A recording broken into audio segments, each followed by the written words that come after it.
In December of 1979, Michelle Martino, an 18-year-old high school senior from Cedar Rapids, Iowa, found her life tragically interrupted.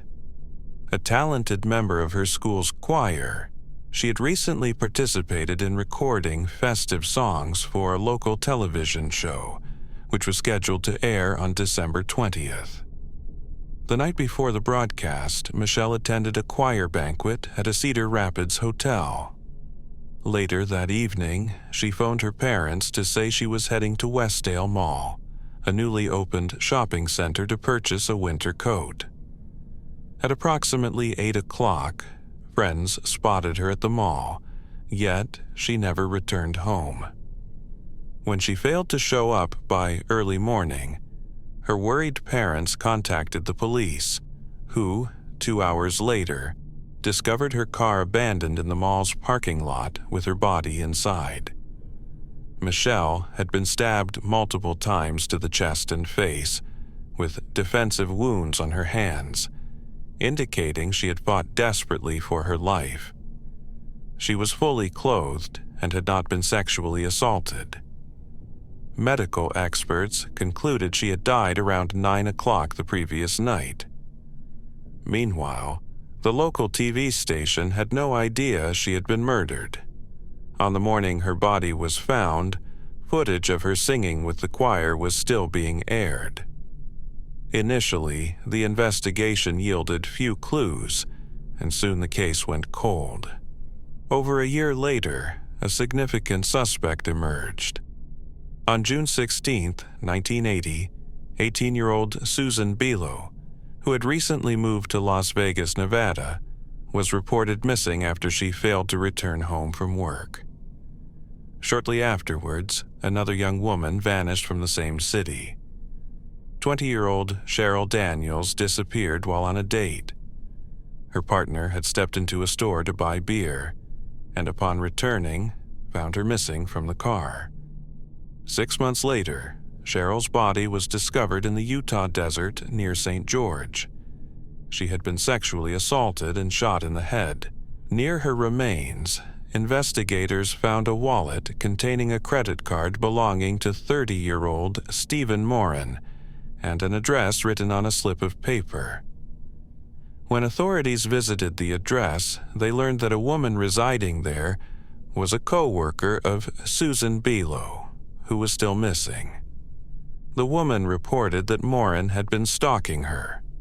When police tried to arrest him, Morin had already fled the state. Later, on November 6, 1981, Warren abducted 23-year-old Sheila Warren in Golden, Colorado. He held her in a motel room before stabbing her to death. Another month in Texas, Lauren kidnapped 21-year-old Jana Bruce at a hotel in Corpus Christi, strangling her and discarding her body in a culvert. Meanwhile, Morin was caught attempting to steal a car outside a restaurant in San Antonio. 21-year-old Carrie Murray Scott, a waitress at a local restaurant, stepped outside and discovered Warren attempting to steal her car. She confronted him, but he responded with gunfire, killing her instantly. Warren then fled the scene, prompting a police pursuit. Authorities eventually tracked him to a roadside motel, where they discovered a woman he had kidnapped several days earlier. However, she had managed to escape through a window, and Warren was nowhere to be found. Subsequently, Warren was seen at a shopping mall where he abducted Margaret Palm. For 10 hours, he drove around with Margaret in his vehicle, during which they listened to audio cassettes of an evangelist preacher that Margaret had brought along. She also read aloud from her journal, which contained numerous Bible quotes. At some point, Warren decided to release her, exchanging his bullets for her journal as a token of their brief captivity. Warren then headed to a bus station and caught a bus bound for Austin. The police, alerted to his whereabouts, swiftly apprehended him at the station without resistance. He was formally charged with the murder of Carrie Murray Scott. During his captivity, Margaret's faith reportedly influenced him, leading to his conversion to Christianity. Consequently, Warren pleaded guilty to capital murder and was sentenced to death, becoming only the second individual in Texas history to do so. Warren Morin was also convicted of the murders of Jana Bruce and Sheila Warren, for which he received the same death penalty. He had not been formally charged with the murders of two women in Las Vegas, Susan Belote and Cheryl Daniels, but authorities suspected he might be responsible for as many as 30 to 50 killings. Morin was a transient who traveled across the country and was heavily addicted to cocaine, which often impaired his memory of his crimes. Despite being questioned about other murders, his answers remained vague, leading investigators to believe his drug use hampered his recollection regarding many of his actions. On death row, Morin led a Bible study group and earned a degree in biblical studies, firmly refusing to appeal his sentence. On the night of December 11th, in 1985, he was transported to the execution chamber in Huntsville, Texas. Due to his history of drug abuse, it took 40 minutes to locate a suitable vein for the lethal injection. Once administered, he was pronounced dead at 12:55 a.m. Cedar Pines police suspected that Morin might have been involved in the murder of Michelle Martino, but lacked concrete evidence, and her case eventually went cold again. Blood samples found on her coat and in her car's gear shift initially seemed relevant. However, in 2006, forensic tests revealed that the blood did not belong to Michelle.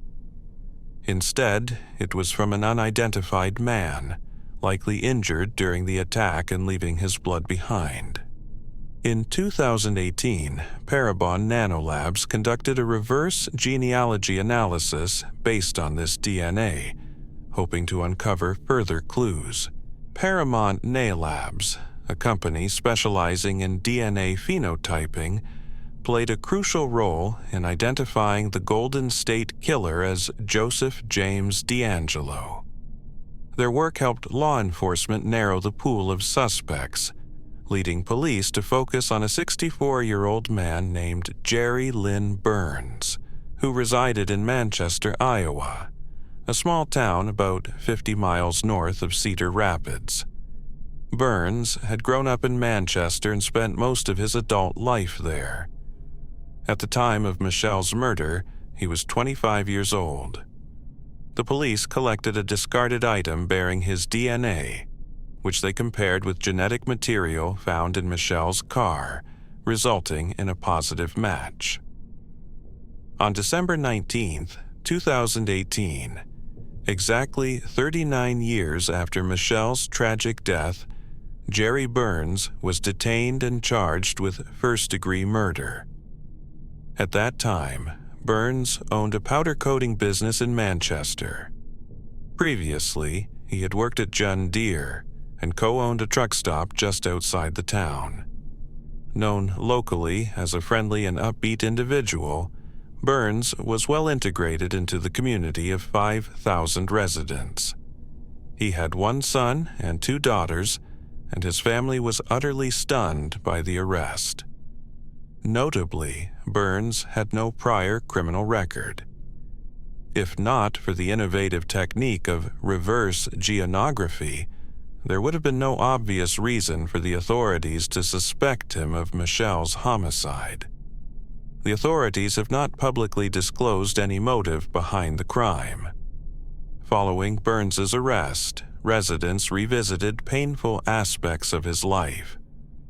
Burns had married Patricia in 1975, 4 years before Michelle's murder. Patricia died by suicide in June 2008 at the age of 55. Law enforcement questioned Burns after her death, but they remained confident that it was an accidental suicide.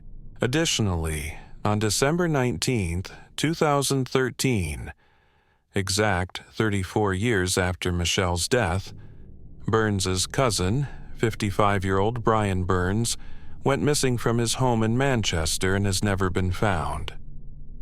Authorities have clarified that Jerry is not a suspect in either his wife's death or his cousin's disappearance.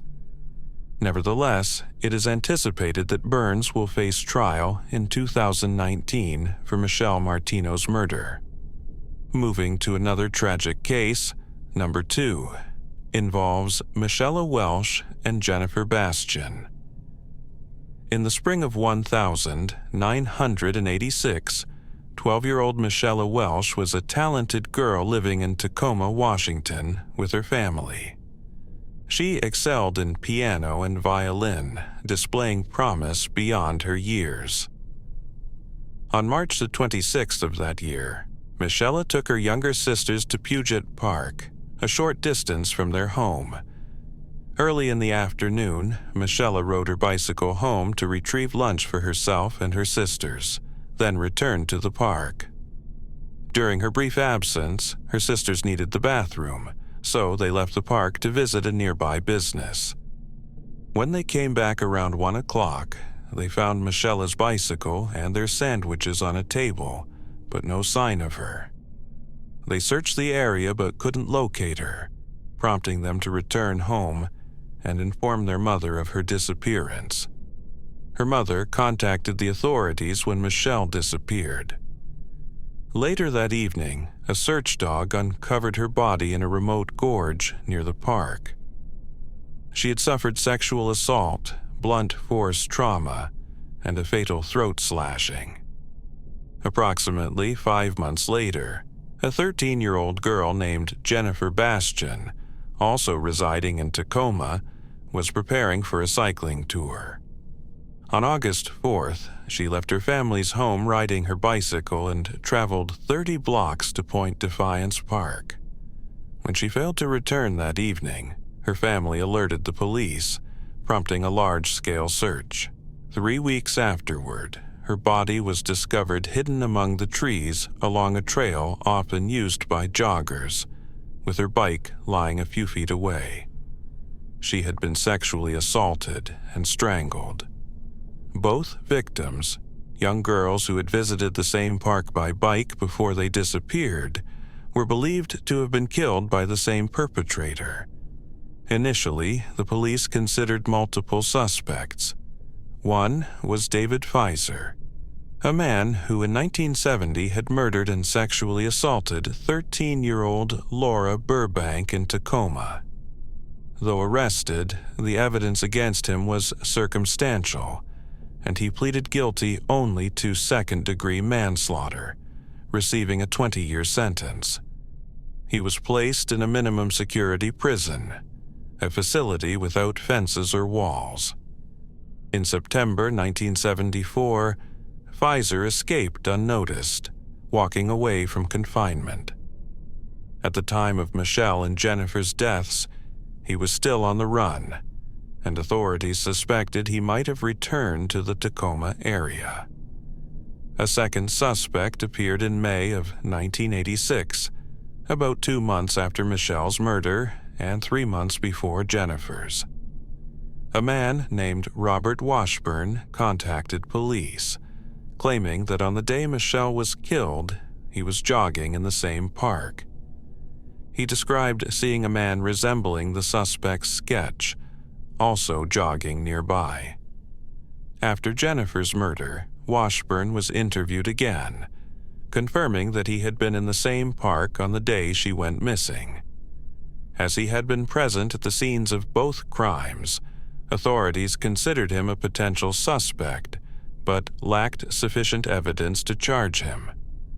The case grew cold for years until December 1989, when the television program Unsolved Mysteries featured David Pfizer, who had vanished in 1974 after escaping from prison. Following the broadcast, a tip revealed that Pfizer was living in Edmonton, Alberta, Canada, working as a door-to-door salesman and married with 3 daughters. He could also prove he was not involved in the girls' murders, as they took place years before his escape. No significant developments occurred over the next 17 years. In 2016, police compared DNA samples from Michelle and Jennifer's cases and found they belonged to different individuals, confirming that 2 separate killers were responsible. The DNA profile was entered into the FBI's Combined DNA Index System, commonly known as CODIS, but no match to either suspect was found.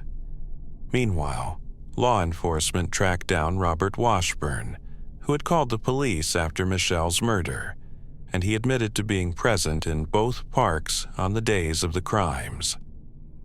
In early 2018, Washburn was living in Eureka, Illinois, and he voluntarily provided a DNA sample when asked.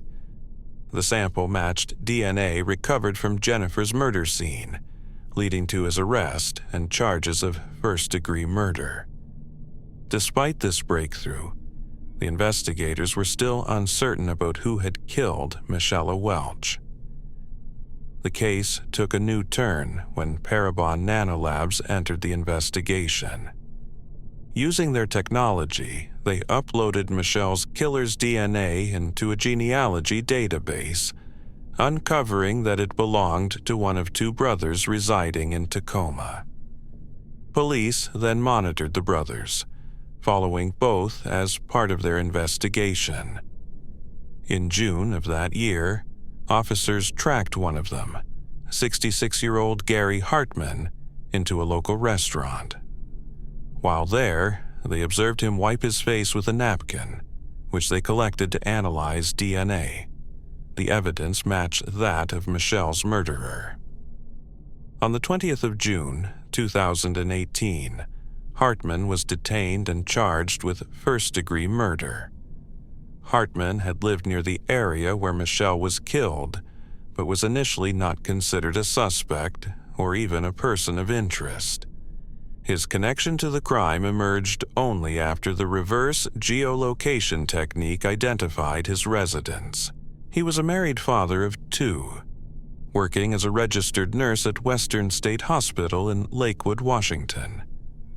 His job involved arranging community placements for patients leaving the hospital. Notably, Hartman had no prior criminal record, and the news of his arrest shocked his acquaintances.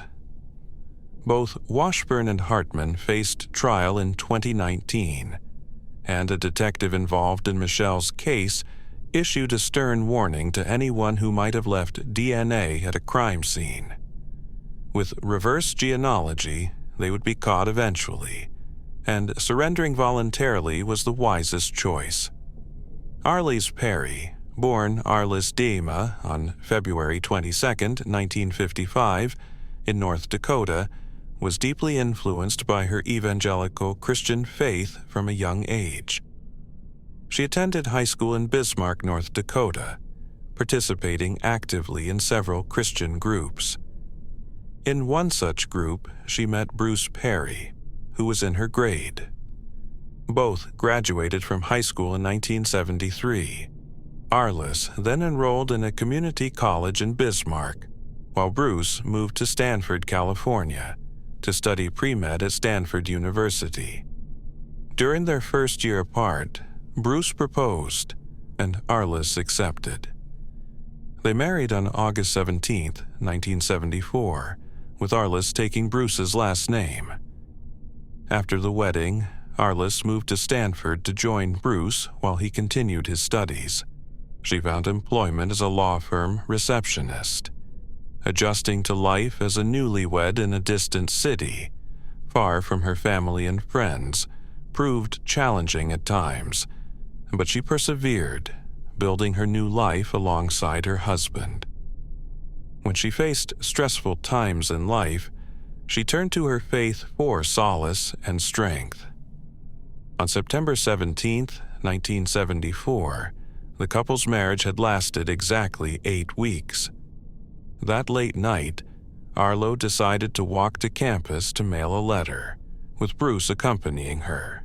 During their stroll, a trivial disagreement erupted, sparking a brief argument over a slow-leaking tire on one of their cars, as they debated who was responsible for filling it.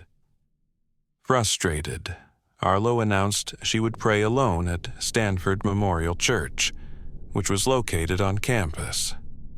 She entered the church at 11:50 p.m. and joined other worshipers in prayer. Everyone but Arlo left before midnight, and as they exited, witnesses saw a young man with medium build and light brown hair approaching the church. At exactly 12:10 a.m., security guard Stephen Crawford entered through the rear entrance, calling out that he was locking up for the night.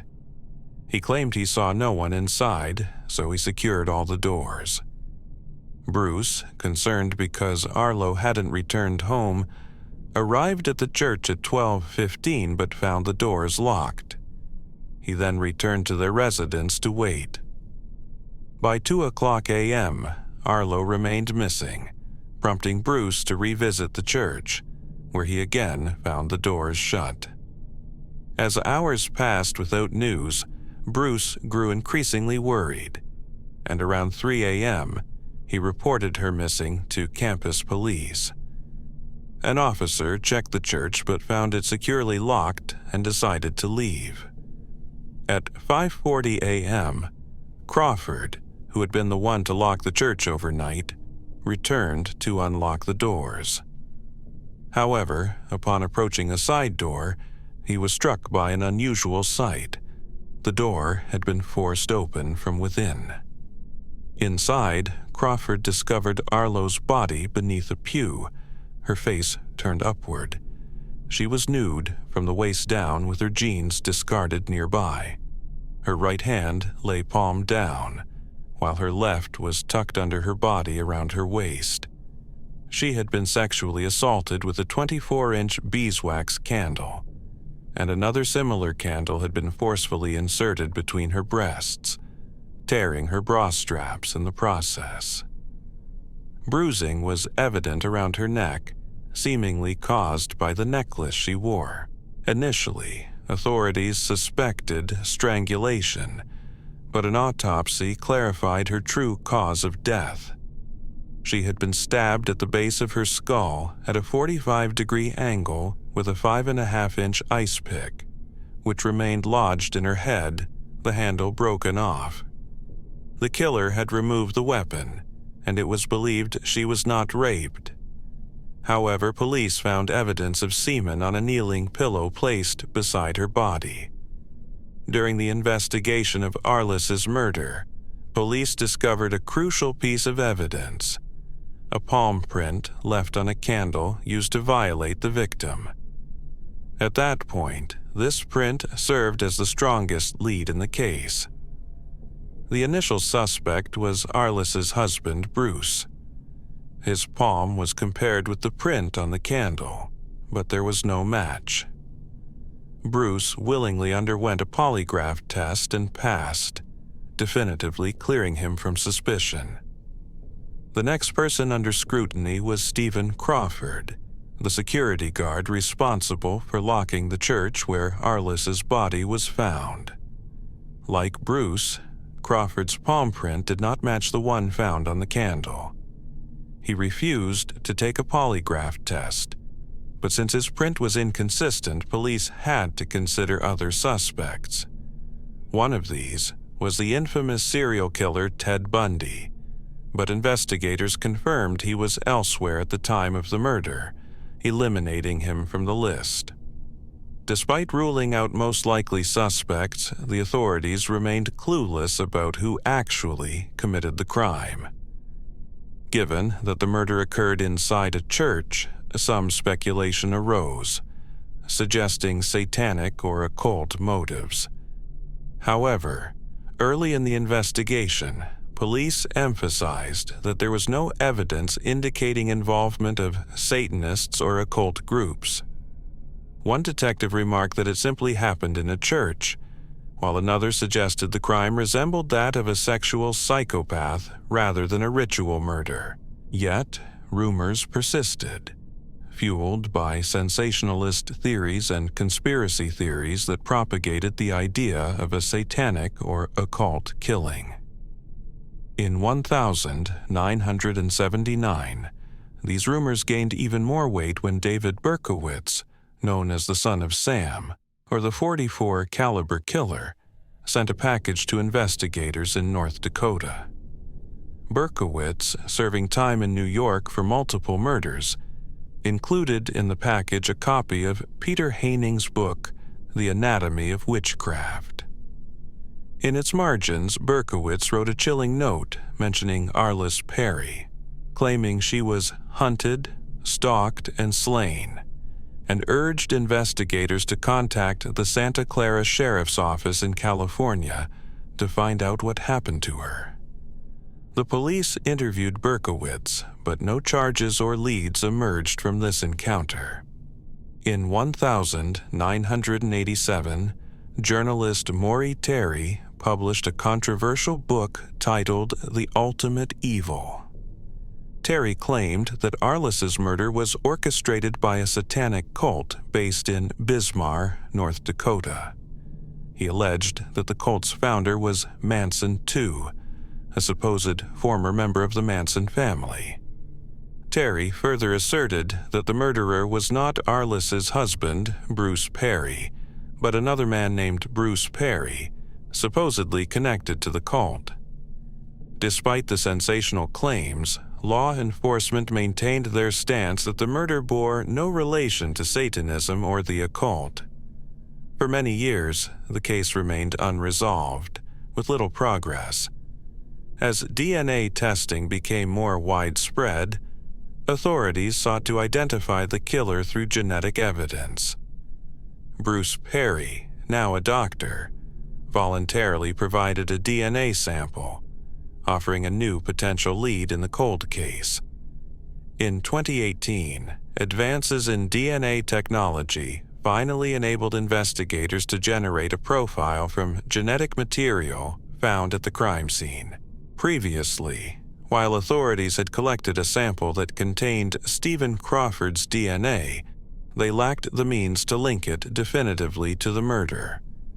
Once the technology matured to produce a reliable profile, detectives compared it against the DNA of both Bruce Perry and Stephen Crawford. The results clearly excluded Perry but matched Crawford's DNA. Weeks before the match was confirmed, Crawford had been identified as a person of interest and interviewed by police.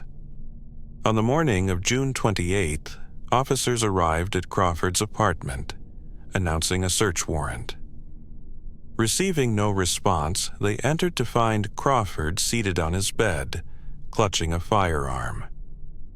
Recognizing the risk, the officers retreated, only to hear a gunshot moments later. Crawford, aged 72, had taken his own life. He was declared dead at the scene. During the subsequent search, authorities found a copy of Terry Morey's book, The Ultimate Evil, which details Arliss's murder, along with a suicide note written 2 years earlier that did not mention the crime directly. Crawford's friends and family later revealed that his attitude toward Stanford University had become increasingly bitter. Crawford's career as a police officer began in 1971, but following a departmental overhaul in 1972 that demanded reapplication for firearm permits, he was among the officers not rehired, replaced by security guards. This rejection fostered resentment that lingered for years. Crawford continued working at Stanford until 1976, a period during which he committed thefts of campus artifacts, bronze statues, and rare books. In 1992, he was arrested, pleaded no contest, and received a 6-month suspended sentence. Authorities suspect that Crawford's actions and animosity towards Stanford culminated in the murder of Eris, possibly as a form of retaliation. There is also speculation that Crawford may have been responsible for other campus-related killings. Further evidence suggests a pattern of violence, with around 1 a.m. on September 11, 1973, just over a year before Eris's death. 20-year-old physics student David Levine was walking back to his dorm after leaving the department. 2 hours later, a jogger discovered Levine's body, stabbed 13 times, most in the back, once in the chest.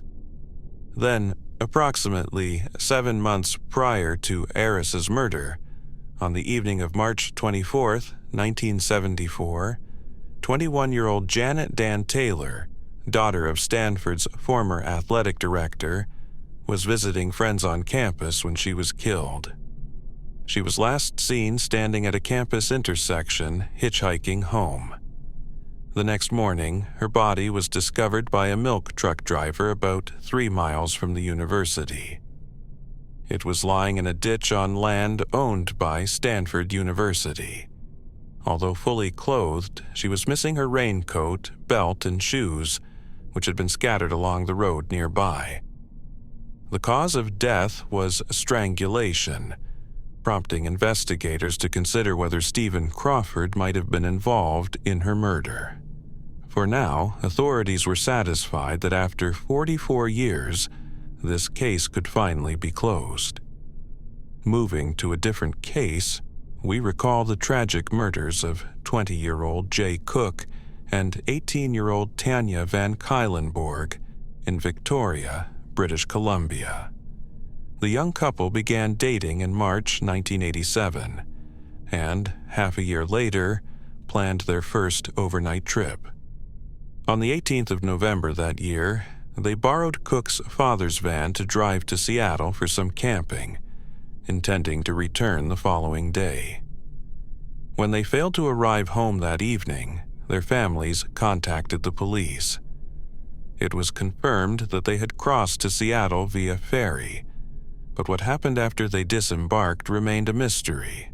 6 days later, Tanya's half-naked body was found in a ditch near Alger, about 76 miles from the ferry terminal. Her hands were bound with a zip tie, and she had been sexually assaulted before being shot to death. The following day, investigators recovered her wallet, surgical gloves, additional zip ties, a partially filled box of ammunition, and the van's keys in Bellingham, roughly 14 miles from where her body was found. Interestingly, the van itself was spotted parked just 2 blocks away from these items. Meanwhile, Cook's body was discovered in Monroe, midway between Seattle and Alger, his face beaten and strangled. Police theorized that the couple might have encountered their attacker during the ferry crossing or, perhaps, picked him up hitchhiking. They believed Cook was killed first, after which the killer drove the van to Alger with Tanya. About a week later, the parents of both victims received a disturbing letter from an unidentified individual claiming responsibility. The writer stated he hated Canadians and had murdered the young couple for that reason. Subsequently, for a year, the parents received monthly letters and holiday cards, sometimes with hateful taunts or mocking messages from the supposed killer. DNA analysis later revealed the killer's genetic material in the van, allowing police to build a profile.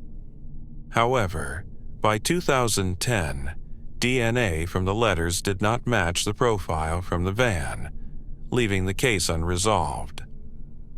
Thanks to eyewitness tips and recognition of handwriting, authorities successfully identified the letter writer. It emerged that a mentally disturbed Canadian man, living homeless, had penned the notes during a difficult period in his life. He had no connection to the murders, nor any knowledge of the perpetrator. The suspect, then 73 years old, was never formally charged. In April of 2018, investigators employed a computer-generated image created from DNA markers associated with the killer. This image was then uploaded into a family genetics database by the same firm that produced it.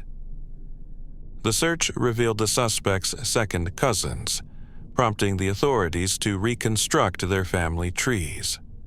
Through this genealogical mapping, they discovered a common ancestor, a marriage that produced one son, William Earl Talbot II.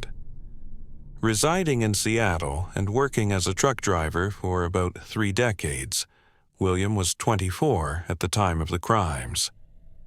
Initially, the police had compiled a list of 300 suspects, but William Talbot's name was absent. His identification was only possible after the DNA analysis via reverse genealogy. Following several weeks of surveillance, authorities observed him discarding a coffee cup which contained his DNA. Comparing that sample with DNA found in the crime scene vehicle yielded an exact match. Consequently, William Earl Talbot II was taken into custody on May 17, 2018, more than 30 years after the murders. Turning to a different case, we recall the tragic disappearance of Ashley Freeman and Laura Bible. In our 10th video, posted in November of 2016, we detailed this chilling story. On December 29, 1999, Ashley, then 16, celebrated her birthday in Craig County, Oklahoma. Her best friend, also 16, Laura Bible, came to stay overnight at Ashley's mobile home. Early the next morning, at 5:30, the fire department responded to a blazing mobile home. They extinguished the flames and discovered Ashley's mother, Kathy Freeman, who had been shot in the back of the head with a shotgun. The firefighters searched the wreckage, but found no trace of Ashley, Laura, or Ashley's father, Danny Freeman, who was 40 years old. Initially, investigators suspected Danny had killed Kathy, set the trailer ablaze, and fled with the girls. However, the following day, Laura's parents examined the site and uncovered some human remains, later confirmed to be Danny Freeman, who had also been shot with a shotgun. Despite extensive searches around the scene, no evidence of the missing girls emerged, and the case grew cold over the years. In spring 2002, serial killer Tommy Lynn Sells confessed to the murders.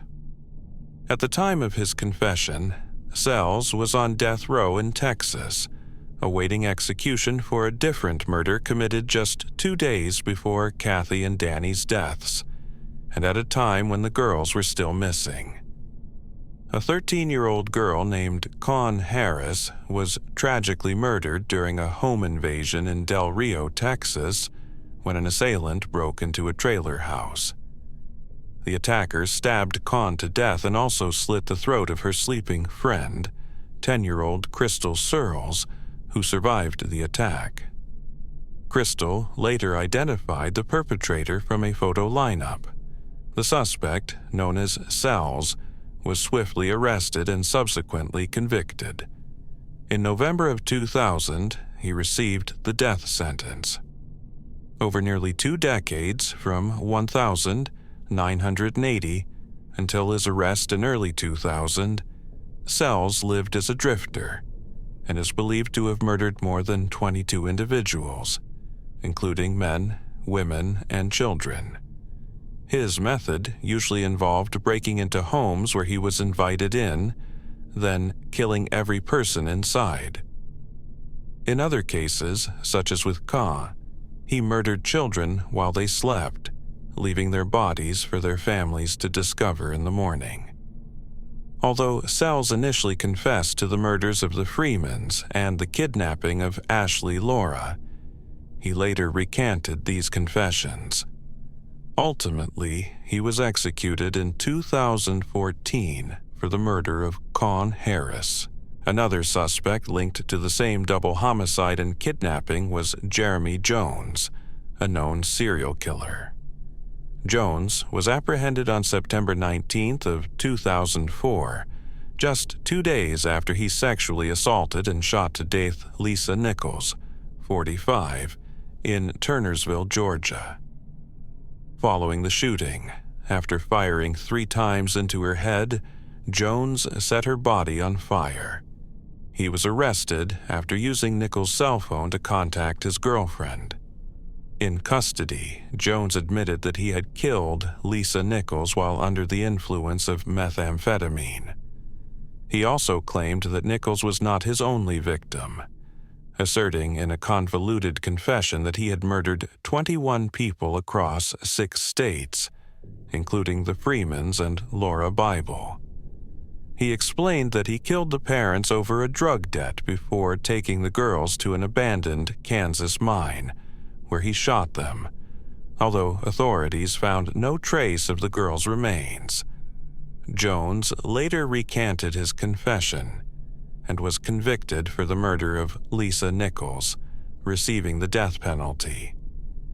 It is suspected that Jones had committed at least 4 additional murders over a decade, though no concrete evidence linked him or cells to specific crimes. The girls' remains have never been found. In February of 2017, cold case investigators uncovered a box of documents related to the case. These documents led them to 2 private investigators who previously worked on the investigation. One of these investigators provided a crucial piece of evidence discovered at the crime scene: an insurance card belonging to a vehicle. When authorities questioned the card's owner, she revealed a long-held secret. She was convinced that her former boyfriend, Warren Welch, was involved in the murders of the Freemans and the kidnapping of the 2 girls. Her certainty stemmed from finding a briefcase during Welch's time in prison on drug charges. Inside, she discovered disturbing Polaroid photographs. The images depicted 2 teenage girls, some bound and duct-taped to chairs, fueling her suspicion. In another scene, 2 girls are depicted lying face-to-face on a bed. Nearby, a Polaroid capture shows the girls together with Welch lying among them. The woman involved concealed these photographs, and when Welch was released from prison, he was furious to find they were missing. He immediately contacted her, demanding she reveal their whereabouts. She disclosed their location, prompting Welch to threaten her with deadly violence. He warned that if she ever shared what she knew about the Polaroids, he would kill her and discard her body in a pit, just like the girls in the pictures. Before his incarceration, she recalled that Welch had posted the girls' missing posters on his trailer wall. Cold case investigators interviewed acquaintances who knew Welch, along with several others who had seen the disputed Polaroids. These witnesses helped reconstruct the night the girls disappeared. Welch, a methamphetamine producer, collaborated with a dealer named David Pennington. On the night of the fire, Welch, Pennington, and a third man, Ronnie Buick, went to the Freemans' trailer to settle a drug debt gone wrong. They murdered Kathy and David, and then decided to abduct the girls for what Welch suspiciously called fun. The girls were kept alive for several days in Welch's trailer, but eventually tried to escape. Their captors strangled them, and their bodies were reportedly dumped in a pit near Pitcher, Oklahoma, not far from Welch's trailer. The Polaroids have never been recovered. The 3 men would exhibit the photographs to threaten others and boast about their deeds. An estimated dozen people knew of the Polaroids' existence, but stayed silent. Welch died in 2007, and Pennington passed away in 2015. Ronnie Buick remains alive. He was arrested in April of 2018, nearly 18 and a half years after the crimes. The families of Ashley and Laura now hope their remains will be found soon. Number 1. The Golden State Killer. In our 4th video, we explore the case of the original Night Stalker, now widely known as the Golden State Killer, a name coined by true crime author Michelle McNamara. McNamara, who was married to comedian Pat Oswalt, was researching this case when she tragically died in 2016 from an undiagnosed heart condition. It was initially believed that the Golden State Killer committed his first murder on December 30th, 1979, in Goleta, California. The victims, 44-year-old Dr. Robert Offerman and his 35-year-old girlfriend, Dr. Deborah Manning, were found inside Offerman's condo. Manning was lying face down on the bed, wrists bound with twine, and had been shot once in the back of her head. Offerman was kneeling at the foot of the bed, having been shot 3 times in the back, with twine wrapped around one wrist. Authorities suspect the killer forced Manning to bind Offerman, although her knots were loose, allowing him to free himself and attempt to fight off his attacker. Tragically, his efforts to solve the case ended in failure. Authorities observed that Manning was bound with an unusual knot known as a diamond knot, which became a notable detail in the investigation. Less than 4 months after the murders of Offer and Manning, another deadly home invasion occurred, this time in Ventura, California, about 35 miles from Goleta. The victim was Iman Smith, a respected 43-year-old attorney who was on the cusp of being appointed a superior court judge. He shared his home with his second wife, Charlene, who was 33. On the afternoon of March 16th, Lyman, Charlene's stepson from her previous marriage, visited the residence. The front door was unlocked, and as he stepped inside, he heard an alarm clock ringing in the master bedroom. Upon entering, he was confronted with a nightmare. His father and stepmother had been brutally murdered. The medical examiner concluded they had been beaten to death with a fire log. Both victims had been restrained with a drapery cord, tied with the same distinctive diamond knot seen in earlier cases. Tragically, Charlene had also been sexually assaulted before her death. 6 months later, Roger Harrington visited his son Keith's home, located within Dana Point's gated community. Keith, age 24, was in his 3rd year of medical school. His wife, Patrice, 27, was a nurse. Upon entering the house, Roger was struck by the eerie silence. When he discovered the couple's bedroom, he found them lying face down in their blood-soaked bed. Their wrists bore ligature marks, although the tools used to bind them were missing from the scene. Patrice had been sexually assaulted and then murdered with a sprinkler head found in the backyard, another item not recovered at the scene. 5 months after that, on February 5th of the following year, the father of 28-year-old Manuela Wynn Hutton received word from her bank that she hadn't shown up for work and couldn't be reached. Her husband was hospitalized with a gastrointestinal virus, so he was unavailable. The father searched her modest home in Irvine, California, and discovered her dead body in her bed. Signs indicated she had been restrained and sexually assaulted before being beaten to death, most likely with a missing household lamp. Another 5 months later, police responded to a residence in Goleta, just half a mile from where Offer and Manning had been murdered. There, they found 35-year-old Cher Domingo, who was house-sitting for a relative, and her 27-year-old boyfriend Gregory Sanchez, who had spent the night. Again, evident ligature marks on their wrists suggested they had been tied up, yet the binding tools were absent. Both victims had been violently beaten to death. Throughout these incidents, a pattern emerged. Victims were restrained with similar knots, specifically the diamond knot, and the murder weapons, often related to household items, were consistently missing from the crime scenes. The murder weapon was never recovered, but authorities believe the killer wielded a crowbar he found in a nearby shed.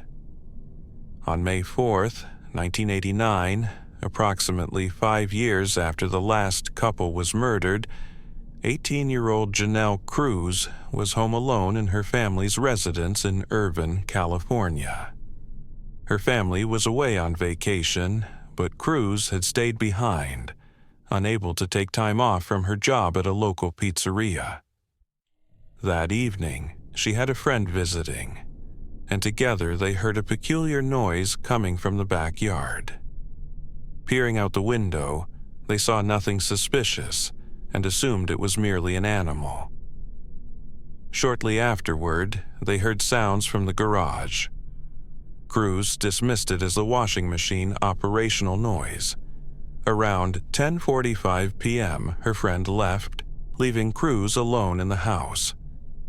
The following morning, a realtor conducting a showing discovered Cruz's lifeless body. The murder weapon was missing, but was believed to be a pipe wrench found in the backyard.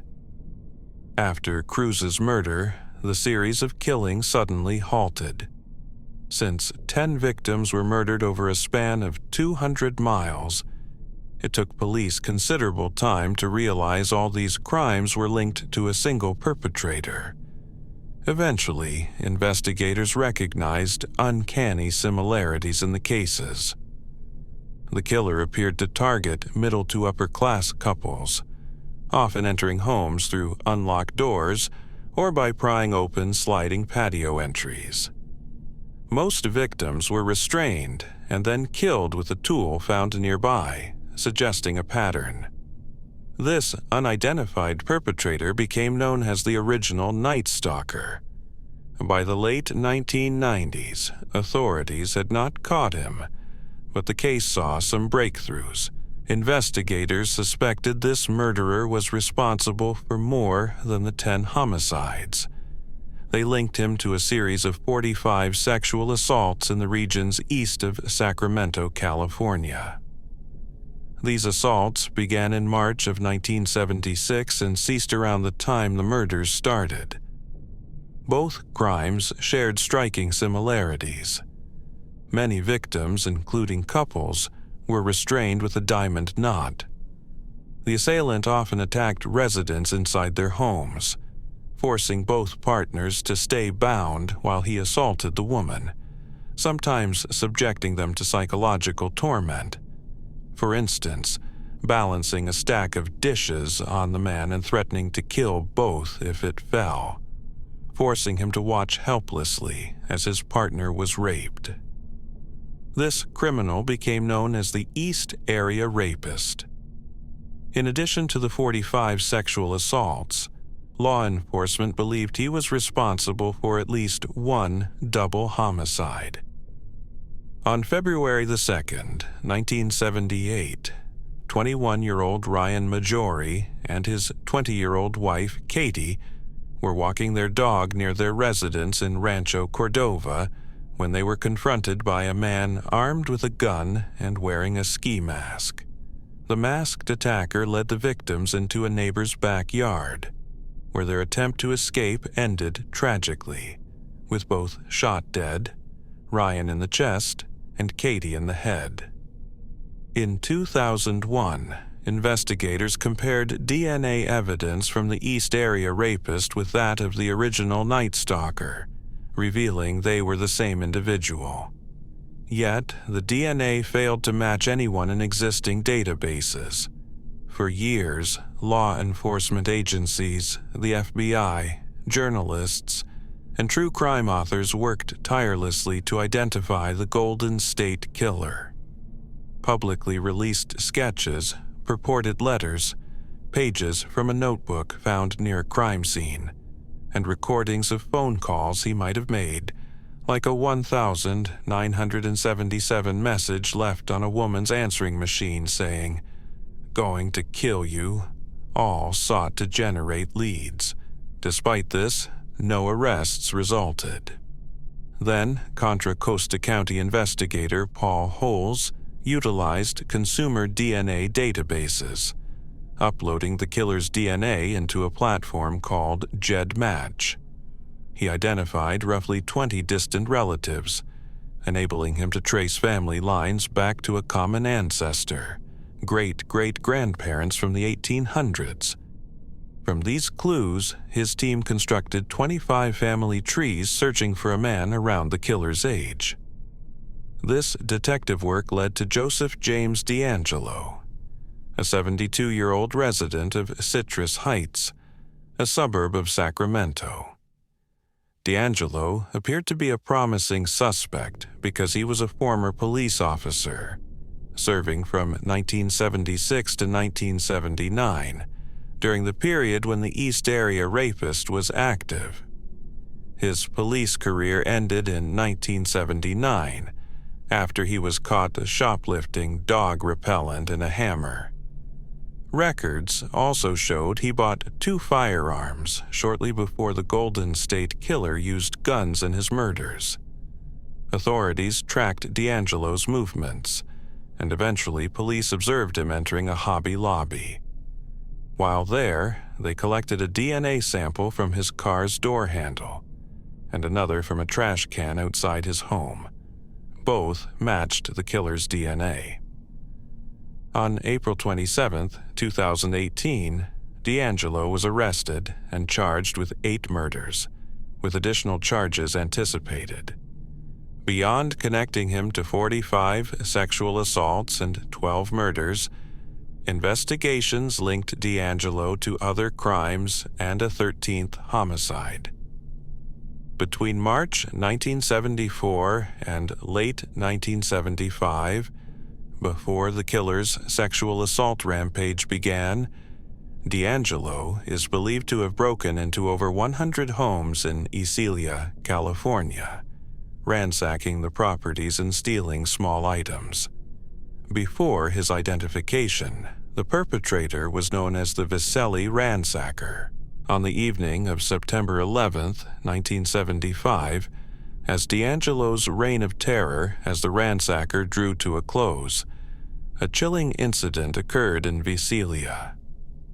45-year-old Klotz Nelling, a journalism professor, was disturbed by a noise in his home. Investigating, he discovered a man in a ski mask attempting to abduct his daughter from the carport. The intruder shot Snelling twice and fled. Unfortunately, Nelling succumbed to his wounds later. D'Angelo's background reveals he served in the Navy during the Vietnam War. At age 27, in 1973, he married a 20-year-old woman who later became a lawyer, together raising 3 daughters before their eventual divorce. That same year, D'Angelo was hired as a police officer in Exit, California, where he served until 1976, after which he joined the Auburn Police Force. His career there ended in 1979 following a shoplifting arrest. Coincidentally, this was around the start of the notorious Night Stalker murders. In 1992, D'Angelo found employment at a grocery distribution center in Roseville, a suburb of Sacramento. He remained there until his retirement in 2017, after 27 years of service. It remains unclear what he did professionally between 1979 and 1992. When authorities arrested him, the 72-year-old was living with his daughter and granddaughter. He was never a suspect in the original crimes. Rather, his capture resulted from the diligent efforts of investigator Paul Holes and his team. The victims' families expressed relief that the Golden State Killer had finally been caught. Turning to another tragic case, Susan Galvin was born and raised in Spokane, Washington, as the eldest of 8 siblings. In 1966, at 19 years old, she moved to Seattle and secured a position as a records clerk with the Seattle Police Department. During her free time, she often visited the Seattle Center, an expansive complex known for arts, entertainment, and education, with the Space Needle as its iconic symbol. On July 9, 1967, just over a year after relocating, Susan's body was discovered in an elevator within a parking garage at the Seattle Center. She had been sexually assaulted and strangled. Police prioritized her case intensely, especially considering her employment with the department. Early suspects included naval officers, but no evidence linked them. The primary suspect was a professional clown nicknamed Punchy, who performed at the Seattle Center. Witnesses reported seeing Galvin with Punchy shortly before her death, and he quit his job there just days after her body was found. Despite these clues, no concrete evidence proved his guilt, and the case went cold. Over the years, investigators revisited the case multiple times, exploring various leads, but no arrests were made. It was only in 2022, when a detective reopened the investigation, that the case was looked at anew, although the outcome remains unresolved. After examining Galvin's clothes, investigators discovered that the same garment she wore during her attack had been stored away for over 3.5 decades. Remarkably well preserved, the clothing was sent to a forensic laboratory to analyze for male DNA. Scientific experts successfully extracted a DNA profile, which was then uploaded into the combined DNA index system known as CODIS. Unfortunately, no matching profiles surfaced, and the case was temporarily set aside. In 2016, authorities reignited the investigation, this time focusing on the prime suspect, Punchy the Clown. Detectives tracked him to Utah and requested a DNA sample, which he willingly provided. Comparing his DNA to that found on Galvin's clothing yielded no match. Then, in April of 2018, a significant breakthrough occurred. News broke that the Sacramento Sheriff's Department had apprehended the Golden State Killer, also called the original Night Stalker. Between June of 1976 and July of 1979, it is believed he murdered at least 13 people. The department explained that a biotechnology firm named Parabon Nanolabs entered the killer's DNA profile into a public genealogy database, GEDmatch, to identify distant relatives. This approach allowed them to construct the killer's family tree and ultimately pinpoint Joseph James D'Angelo as the notorious offender. Inspired by this success, the detective working on Galvin's case believed Parabon's methods might also solve her murder. Accordingly, they submitted the killer's DNA profile to Parabon, interrogated the GEDmatch database, and identified 2 distant cousins sharing less than 2% of the killer's DNA. Further genealogical research revealed 2 even more distant relatives, one born in 1828 and the other in 1837.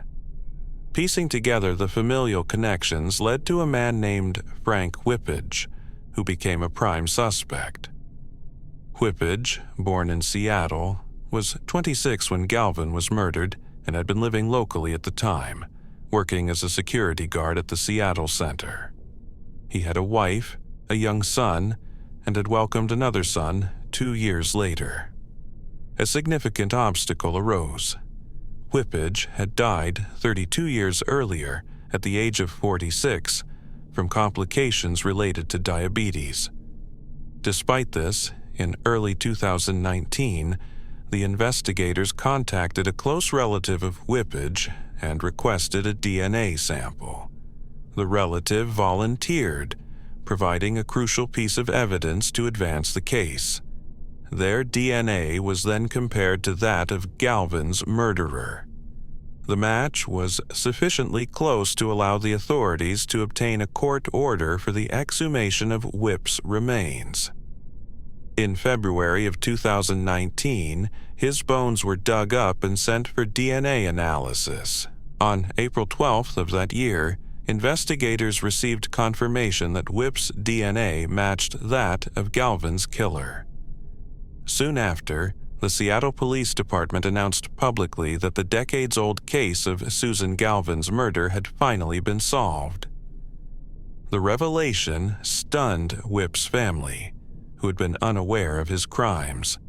Before this, Whip had only 2 recorded encounters with the law. In 1971, he was arrested and convicted of larceny, serving 9 months in jail. However, the specifics of the theft remained undisclosed. Around that period, his wife divorced him. Later, in 1975, Whip was again detained for impersonating a police officer. He had been conducting fake traffic stops while armed with a firearm. Despite his arrest, he never appeared in court to face those charges, and the reasons for this remain unclear. During his military service, Whip was stationed in New York, Alaska, and Germany, prompting investigators to examine unsolved murders from those locations where he served. They suspect that Susan Galvin was not his only victim. As of this case's resolution, which marked the oldest to be solved by genetic genealogy after 53 years, the authorities are actively exploring other cold cases linked to his known deployments. Second, there are the cases of Jane Antinez and Patricia Dwyer. Atascadero, a city situated along Route 19 in California, between San Francisco and Los Angeles, had a population of about 15,000 in the late 1970s. One resident was Jane Antinez. In fall of 1977, 30-year-old Jane, divorced and living with her parents, had recently left her job at the St. Louis Obispo County Welfare Department to care for her ailing mother. On the night of November 17th, she planned to visit her best friend, leaving her family home in her father's car. The following afternoon, her family grew alarmed when she failed to return or make contact. They contacted her friend, who confirmed Jane had never arrived. Her brother then took his car and went searching. On a secluded street off Route 19, not far from her home, he discovered her father's car. Inside, her body lay cold. She had been strangled, with her hands tied behind her back and some clothing stripped away. The medical examiner later confirmed she had been sexually assaulted. Despite the investigation, no arrests were made at that time. Another victim from Atascadero was Patricia Dwyer, a 28-year-old psychiatric technician working at Atascadero State Hospital. She lived alone in a house on a quiet street, and her case remains unsolved as well. On January 11, 1978, Dwyer failed to appear for her work shift.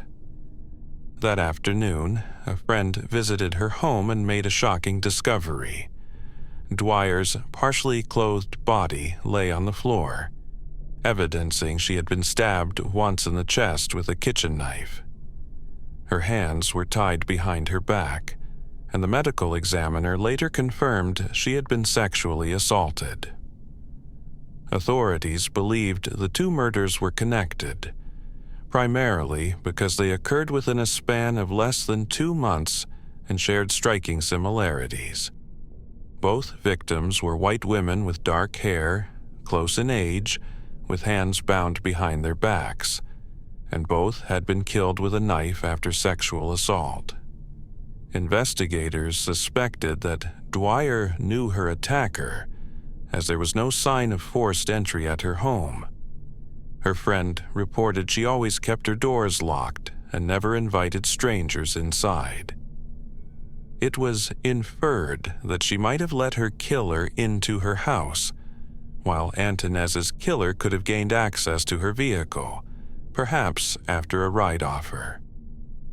Although Dwyer and Antonez did not know each other personally, they shared mutual friends and frequented the same bar, the Tally Ho. Police interviewed acquaintances and bar patrons but made no arrests, and the case eventually went cold. Decades later, in 2005, the cases were reopened after storing evidence from the scenes, which was tested for DNA. Male DNA was found at both crime scenes, confirming that a single perpetrator was responsible. Despite this, DNA profiles were entered into CODIS, the National DNA Database, but no matches emerged, leaving the suspect unidentified. In 2016, the St. Louis County Sheriff's Office assigned a detective to review unsolved cases. By 2018, he focused on crimes from the 1970s, including the murders of Jane Antonez and Patricia Dwyer. He submitted the DNA evidence to the Justice Department's Familial DNA Search Team, which successfully identified a relative of the suspect, a man incarcerated for an unrelated crime. This man, Arthur Rudy Martinez, confirmed he had a relative living in Atascadero at the time of the murders. Martinez, known for a disturbing criminal history, had committed violent offenses as early as 1967. That spring, living in Selma, California, he shot a 28-year-old woman in her hip outside her residence.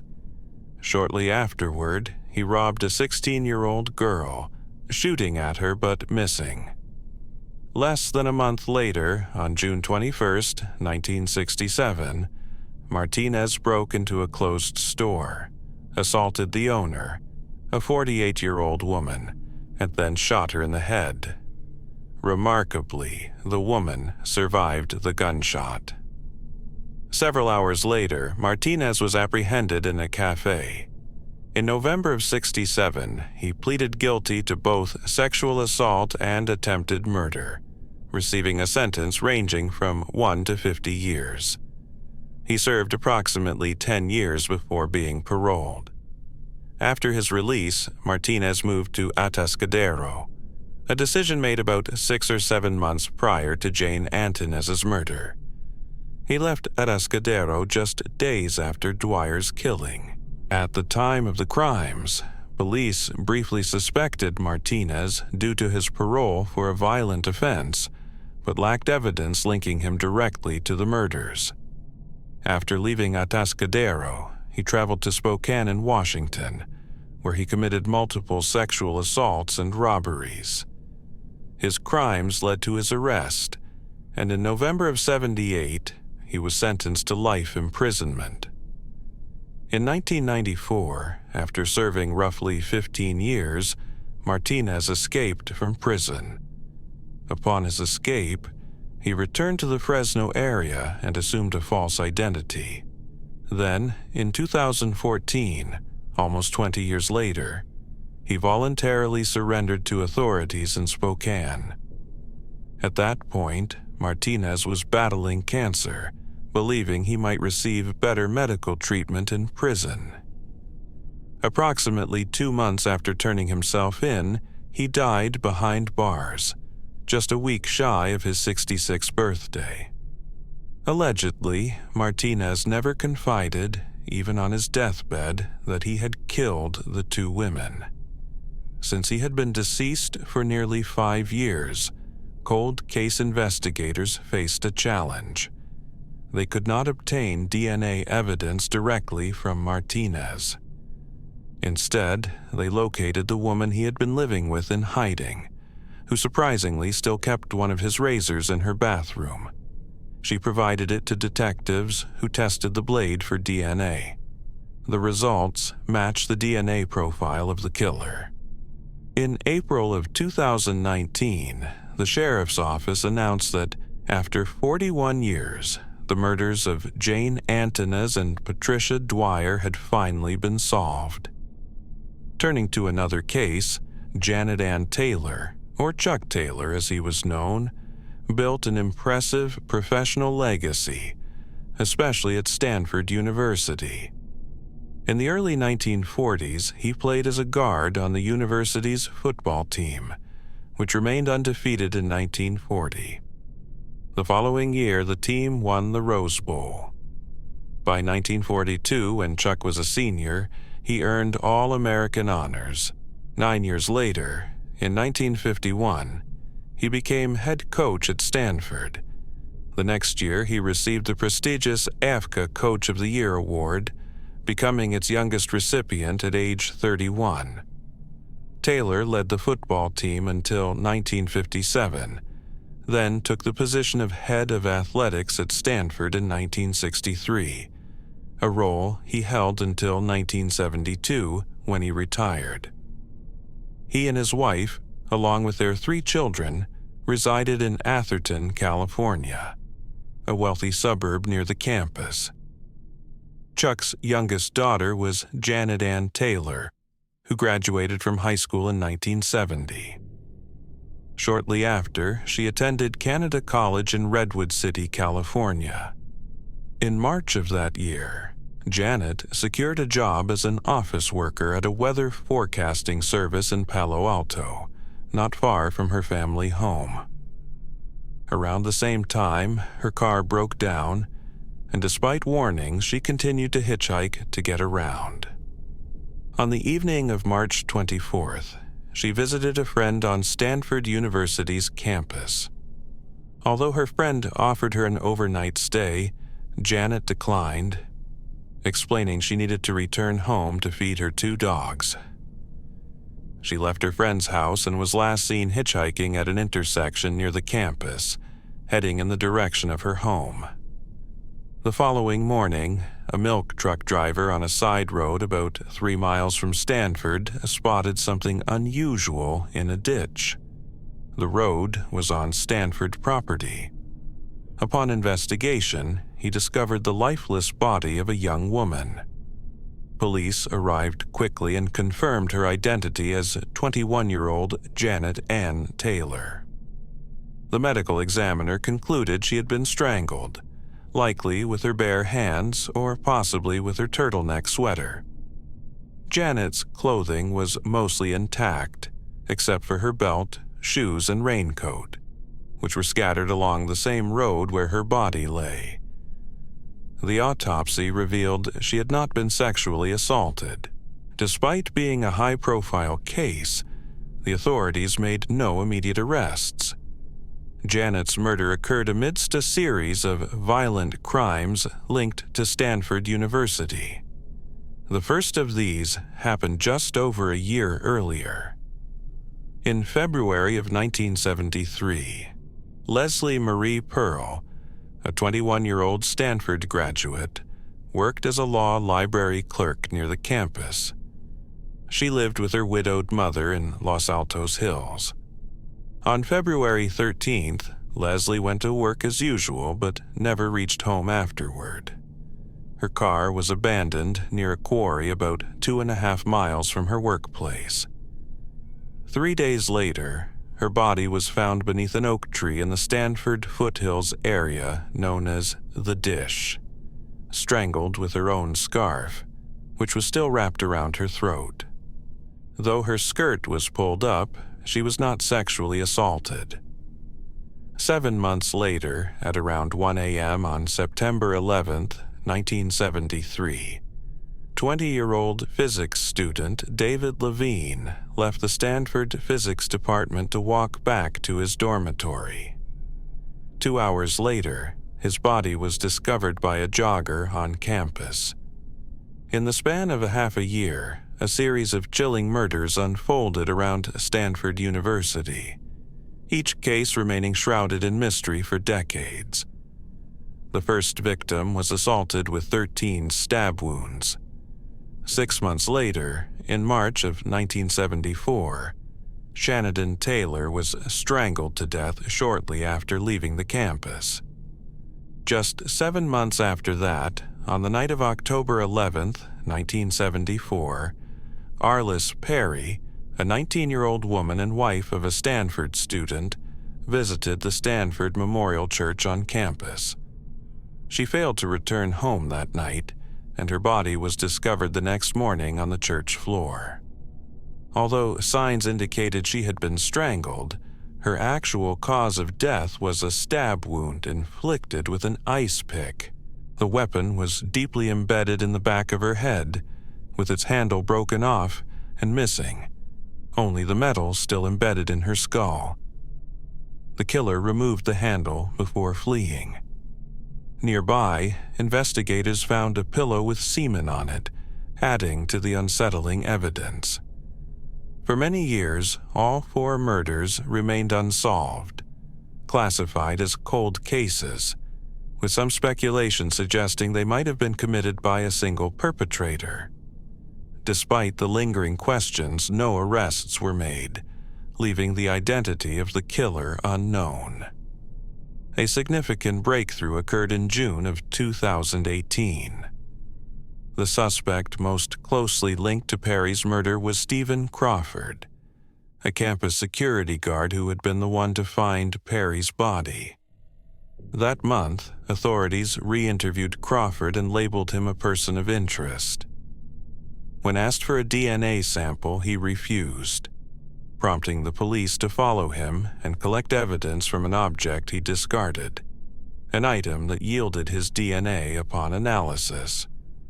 The sample matched the DNA found on the pillow next to Perry's body. On June 28, 2018, police arrived at Crawford's residence to arrest him. Rather than surrender, the 72-year-old man took his own life, shooting himself in the head.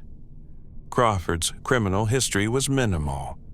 In 1992, he had been convicted of theft, stealing artifacts, bronze statues, and rare books from the Stanford campus during the early 1970s while working as a security guard. His sentence was a 6-month suspended term, and aside from that, he had maintained a relatively trouble-free record. 5 months after Crawford's death, a further breakthrough emerged in another cold case. Male DNA found at the scene of Leslie Marie Pearl's killing was analyzed with the help of Parabon nanolabs, revealing a match to a man named John Arthur Gett. He was a 74-year-old who carried a troubling criminal record. His history dated back to June of 1963, when, at age 18, he was living in Germany with his family. His father was a sergeant major stationed there, and during that summer, a tragic event took place. On June 7th, a 16-year-old girl named Margaret Williams, daughter of an Army chaplain stationed at the same base, attended a dance but never returned home. Her disappearance marked the beginning of a dark chapter in Gett's history, linking his past to the present investigations into the long-standing murders. The following day, her body was discovered on a baseball field located behind an American youth center. She had been sexually assaulted before being strangled to death. Within days, authorities arrested a suspect. In November of 1963, Grew pleaded guilty to the murder. As a juvenile under German law, he received the maximum sentence allowed for youths, 10 years. However, he was released on parole after serving only 2 years. In 1973, at the age of 29, he returned to the United States following the death of Perlov. By then, Grew was employed at Stanford University Hospital as a medical technician in the heart transplant unit. Grew's criminal record resurfaced in 1975 when he was again arrested for sexual assault, resulting in a 6-month jail sentence. Decades later, On November 20th, 2018, more than 45 years after Perlov's murder, police apprehended Grew at his home in Hayward, California. Following his arrest, investigators sent evidence from Janet and Taylor's murder case to Parabon Nanolabs for DNA analysis. This testing revealed male DNA, linking Grew to the crime scene and confirming that he was a suspect the police had previously identified. Janet Ann Taylor was murdered by the same man who had killed Leslie Marie Perlov, John Arthur Grew, in May of 2018, nearly 4.5 decades after Janet's death. Charges were officially filed against him. Grew maintains his innocence, and his initial preliminary hearing was scheduled for November 2019. The unresolved case from the early 1970s involves the murder of David Levine, a 20-year-old physics student at Stanford, who was killed in September 1973. This case remains the only unsolved Stanford-related homicide from that era. Moving to a different case, on the morning of October 16, 1980, in Columbus, Ohio, a man named Richard Pell was driving home when he unexpectedly saw something unusual by the roadside. Instead of a deer, he encountered 3 garbage bags. One of the bags appeared to have an elbow protruding from it, but upon closer inspection, Pell realized it was a human leg. He promptly contacted the sheriff's department. Inside the bags were the severed remains of a teenage boy, unclothed, with some of his clothing also within the bags. The medical examiner estimated that the victim had been dead for less than 24 hours. Investigators identified the victim as Tony, a nickname he went by. Tony had lived with his family on Columbus's east side. The night before he went missing, Tony had gone out to see his girlfriend, intending to spend the night at a friend's house. Since he never arrived, his parents did not initially suspect foul play. Sadly, it was later determined that Tony had been murdered before reaching his destination, and authorities believed he was killed shortly after his last seen. The possible fate of Columbus's body suggests it was discarded somewhere along a roadside, left to be found later. The medical examiner determined Tony had been murdered by multiple stab wounds to his back. Intriguingly, Tony was stabbed while still dressed, as evidenced by a hole in his jacket caused by the blade. The examiner believed that after being wounded, Tony was undressed, though no signs of sexual assault were found. Following the attack, Tony's body was mutilated and dismembered, adding further horror to the crime scene. Blood stains collected from the scene underwent testing, revealing 2 distinct blood types. Authorities concluded that one belonged to Tony, while the other was linked to the killer. However, given that the evidence was nearly 4 decades old, the limited DNA analysis available at the time prevented further identification. With no suspect in custody, the case soon went cold, remaining unresolved for over 27 years. In the year 2000, the case was reopened, aided by the advent of DNA profiling. Despite developing a DNA profile from evidence, investigators were unable to match it to any known individual. Not long after, in 2008, authorities learned about a case in a nearby county that had been solved after 31 years. This case involved the murder of 20-year-old Tanya Vanborg, and it brought renewed hope that new techniques might unlock other cold cases.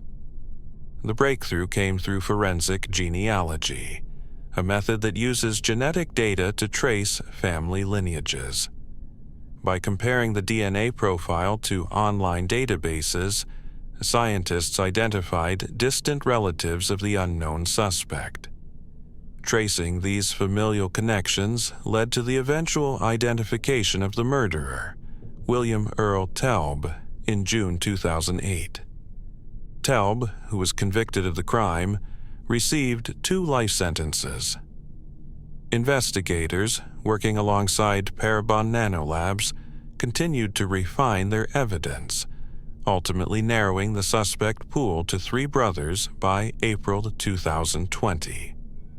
2 of these men were tentatively identified and brought into suspicion, but the third, Daniel Allen Anderson, remained largely obscured. Little is publicly known about Anderson beyond the fact that he was born and raised in Columbus, the same city where Tony's murder occurred. At the time of the killing, Anderson was 30 years old and had a criminal record that included acts of violence against young boys. Unfortunately, by the time investigators made progress, Anderson had already died in 2013 at age 60, preventing any further legal action. Authorities now consider the case of John Tony Moss resolved. The next suspect was Peggy, whose story would unfold in the summer of 196, when she was just 16 years old. At that time, she resided in Edouard, a small municipality west of Denver, Colorado, with her parents and 3 sisters. Peggy had joined the Girl Scouts at age 9, and by the summer of 196, served as a Girl Scout counselor. In August of that same year, Peggy participated in a 5-day trip to Decker, Colorado, accompanied by 27 supervisors, many of whom were mothers of other Girl Scouts. During the trip, Peggy shared a tent with another girl, and on the final night, she was feeling unwell enough to stay in the infirmary. The next morning, she failed to appear at breakfast. Concerned, Claudia, another girl, still wrapped in her sleeping bag, went to check on her, believing Peggy was simply sleeping. However, it quickly became clear that 16-year-old Peggy was dead.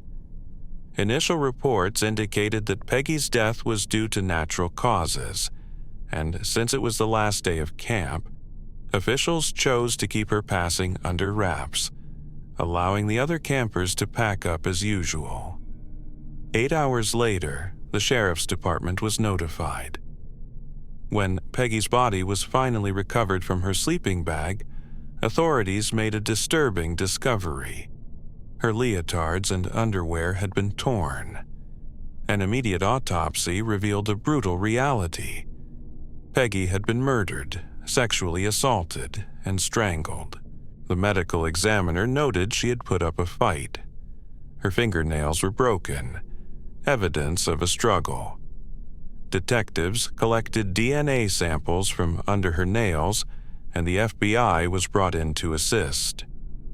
Investigators questioned every person at the camp, but Peggy had been sleeping nearly 75 feet from the nearest tent, and no one reported seeing anything suspicious.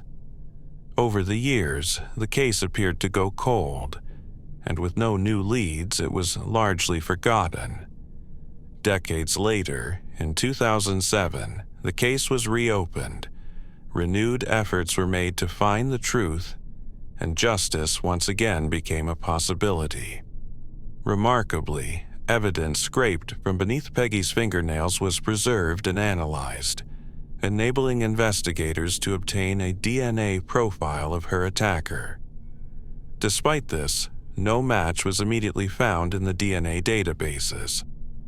12 years later, in 2018, her case was re-examined, and a new analysis was conducted in June 2019. During this process, the profile was shared with a company called United Data Connect, a firm specializing in familial DNA searches. Their analysis led to a suspect in April 2020 named Raymond Taylor. At the time of the murder, Raymond Taylor was 24 years old and worked as a television repairman. In the 1960s, he resided in Edgewater in the same municipality as Peggy's family, which was more than 60 miles from the campsite where the crime occurred. It remains unclear whether Taylor was familiar with Peggy beforehand, or if her murder was purely coincidental. Evidence suggests that Taylor frequented the campsite, known for radios he had built himself, which could imply a possible connection. After the police obtained the DNA evidence, they attempted to locate Taylor, who would have been about 81 years old during the investigation. His whereabouts after the early 1970s remain uncertain, as he moved from Colorado to Las Vegas, Nevada. He had a criminal record, though details have not been disclosed. The last known contact with him was in 1976, when he was still living in Las Vegas. Currently, there is an active warrant for his arrest, though he may be deceased. If alive, authorities wish to bring him to justice for the brutal murder she had endured 56 years earlier. The case was originally linked to 2 other violent crimes. One was in Jacqueline, Alaska, while another occurred in Denise, Alaska, on October 30th, 1966. Additionally, a double homicide took place in Montville, New Jersey, where 2 girls, playing upstairs in their home, noticed something unusual outside. Viewing from their window, they believed they saw a mannequin, or perhaps the back seat of a car. Curious, the girls approached the vehicle, which prompted them to run next door to alert their neighbor, who called the police. The authorities discovered the lifeless body of a woman, aged about 29, inside the car. Her name was Nancy Bogle. She was married with 2 children and had been last seen alive 3 days before her body was found. She had recently told her husband she was going bingo. Nancy lived approximately 2 miles from the crime scene, making her murder a tragic yet seemingly random act of violence. In a quiet town, a woman initially planned to attend a routine game of bingo at her local Catholic church.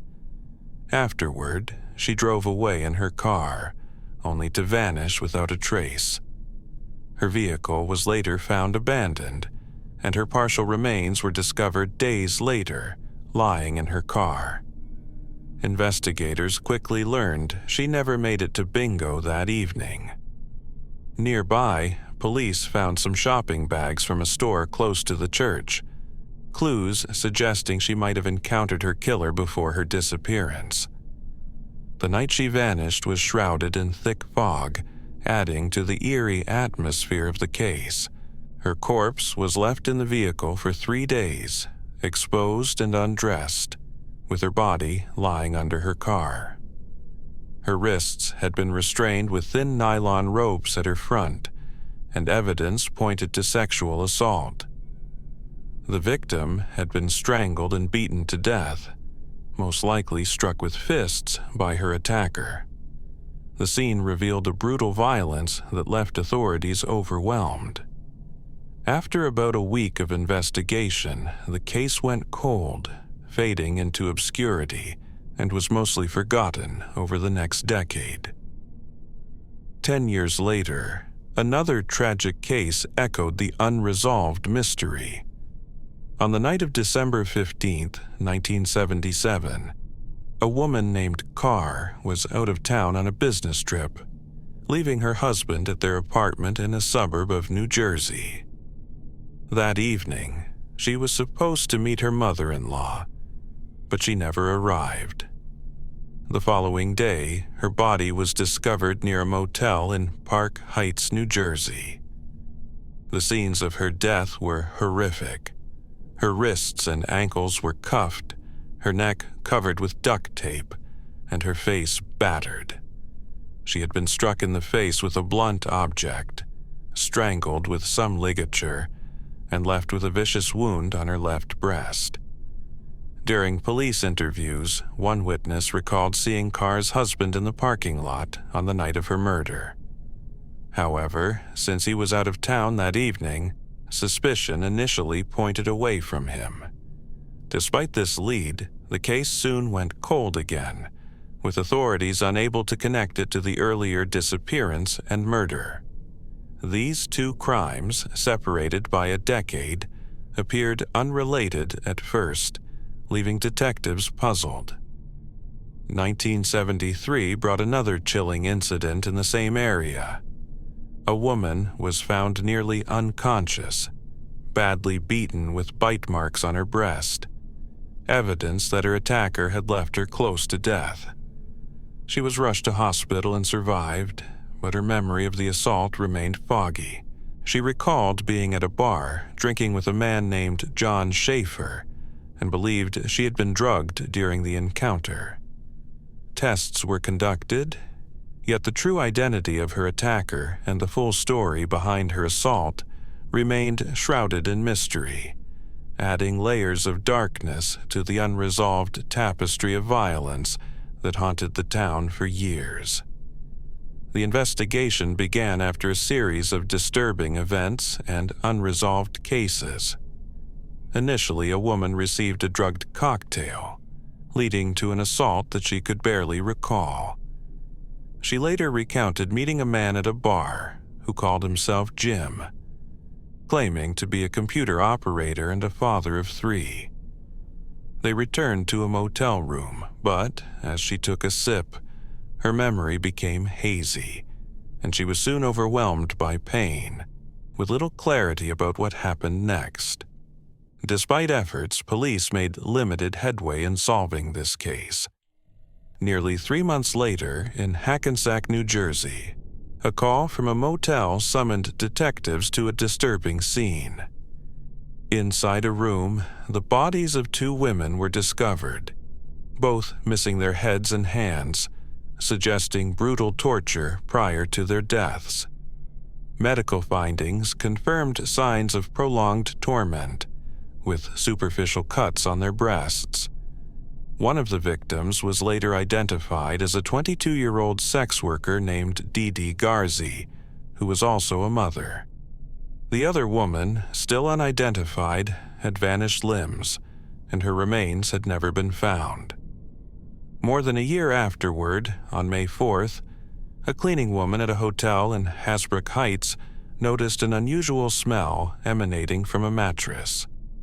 Upon investigation, she uncovered the decomposing body of a young woman, also a sex worker.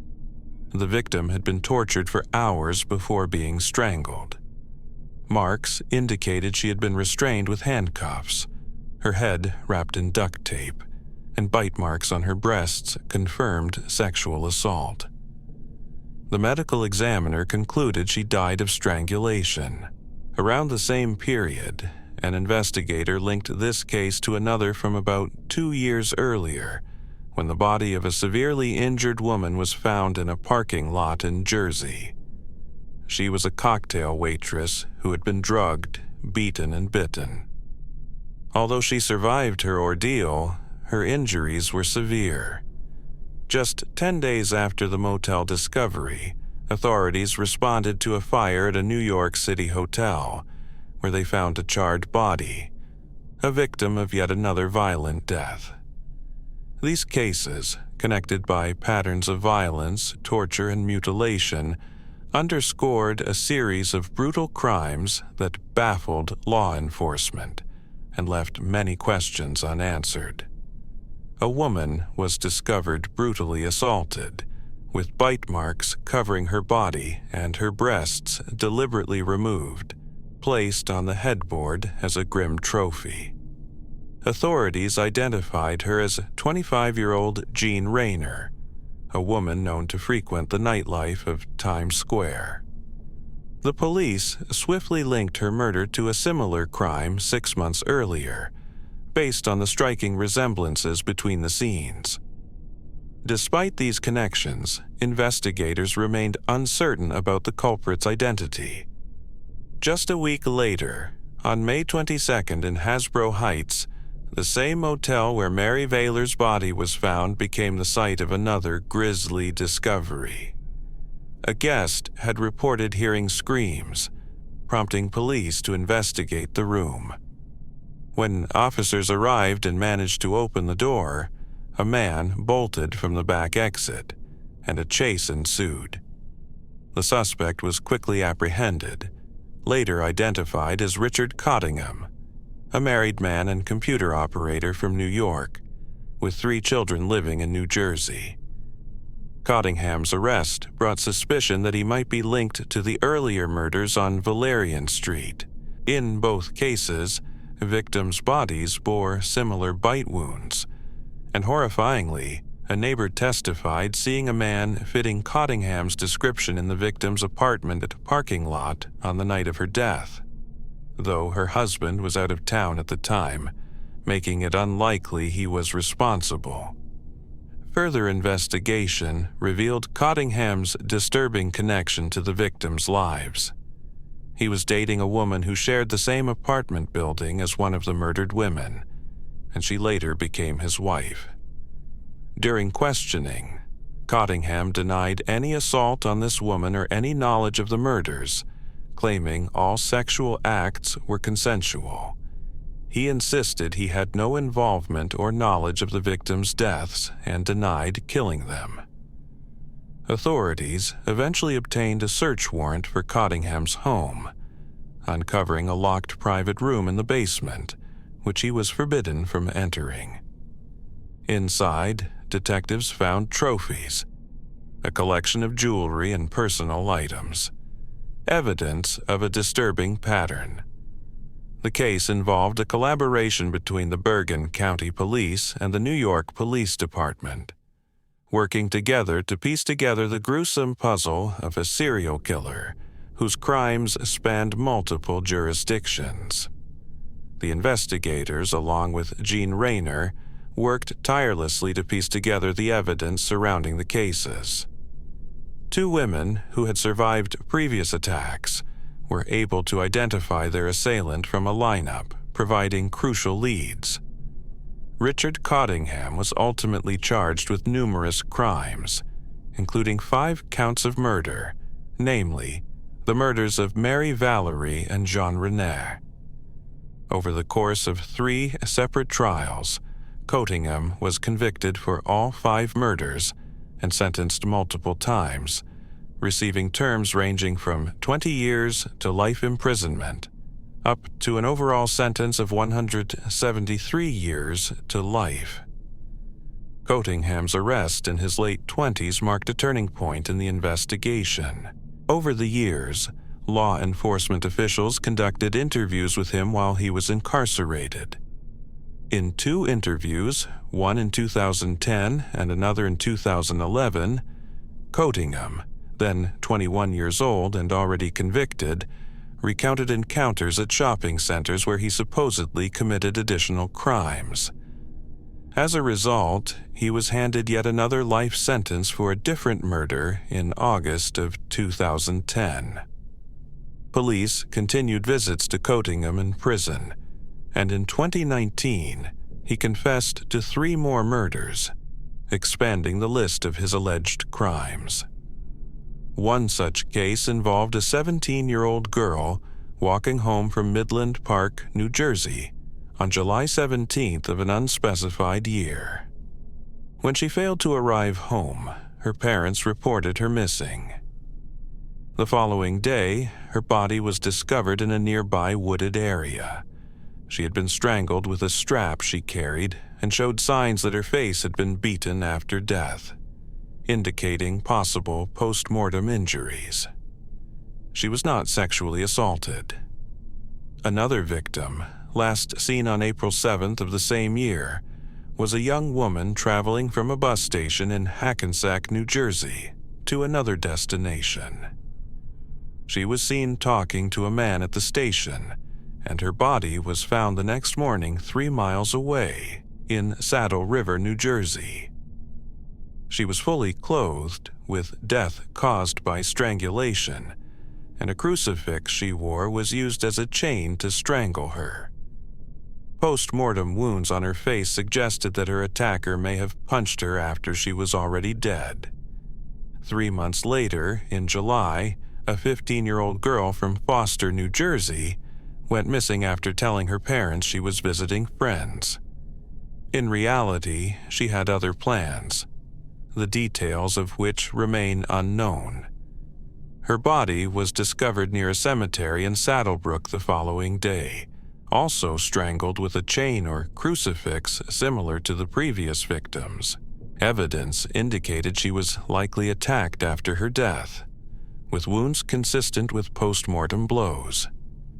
These cases, connected through similar modus operandi in the killer's pattern, highlighted a serial offender whose brutality affected multiple young women across New Jersey. Following her death, the murderer assaulted her multiple times in the face. She was fully dressed, with no indications of sexual violence. All 3 homicides took place in Berger County during that period. At the time, Richard Cottingham, also residing in Berger County, had already murdered Nancy Vogel, making Jacqueline Harp's killing the second in a series. Cottingham was just 21 when he murdered Jacqueline. Despite living in the same county where the crimes occurred, he was not initially considered a prime suspect because his known murders involved extensive torture and sexual assault, unlike the Harp case. In early 2012, authorities revealed that decades of investigation suggested that a serial killer, known as the Bergen Strangler, was responsible for all the young women murdered in the 60s. The first victim linked to this murderer was Alice Jean Eberhardt, a student nurse who left Hackensack Hospital at around 2:30 in the afternoon on September 24th, 1965. She lived with her parents in Fair, New Jersey. That day was marked by a fierce thunderstorm. Sometime around 5:30 p.m., her father returned home and discovered the house ransacked. Inside, he found Alice's lifeless body in one of the rooms, appearing to have tried to defend herself. She was partially nude from the waist down but had not been sexually assaulted. The cause of death was blunt force trauma to the head, and she had been stabbed 61 times after death, using knives from her own kitchen. Police believed her attacker knew her because there were no signs of forced entry, indicating she might have let the killer inside herself. Since she was home alone for only a few hours that day, authorities thought the murderer was familiar with her schedule or may have known her personally. Alice Eberhardt's murder occurred nearly 2 years before Nancy Vogel's, who is considered Cottingham's first confirmed victim. Vogel was 19 when she was killed in River County in Bergen County. The next slaying happened 6 months after Eberhardt's, in 1966. An 18-year-old woman named Janet Astro, living in New Jersey and recently married on April 2nd of that year, was discovered 2 days after her wedding, murdered in her shared apartment. She had been strangled to death, her attacker having used her own hair to suffocate her. After she was stabbed in the heart with a pair of scissors, she died almost instantly. The victim was nearly nude, and there was no evidence of sexual assault in her case. The last time she was seen alive was about 2 hours before her body was discovered. She had gone to a hardware store to buy cleaning supplies and was then seen walking home. Nearly 10 months later, on January 24th, a 58-year-old woman named Mary Ann Dellis left her workplace and began her walk home in Hackensack but never arrived. Her disappearance was reported, and 80 days afterward, her semi-naked body was found in the river near Hawthorne, New Jersey. Interestingly, she had not been sexually assaulted but was strangled, with signs of being struck in the face. Several months later, about 7 months after her death, her killer strangled another victim, and 3 months after that, A third woman was murdered in a similar manner by strangulation.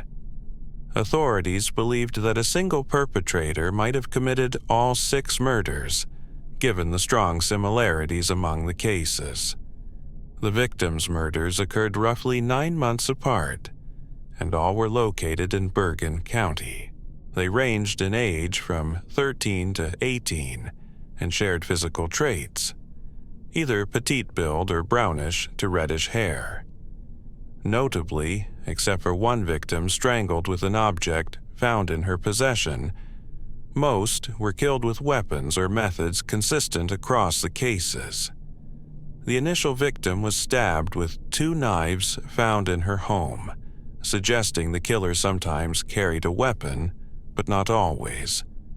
Many victims appeared to have been forcibly deleted after death, hinting at possible sexual motives, even though none had been sexually assaulted during the crimes.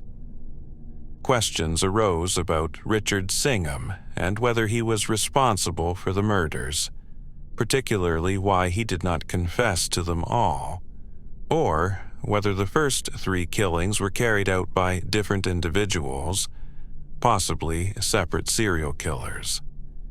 Interestingly, one of the early murders was confessed to by a different suspect before the victim's body was found. However, the 3 murders he did admit to occurred after the killing of a woman named Vogel.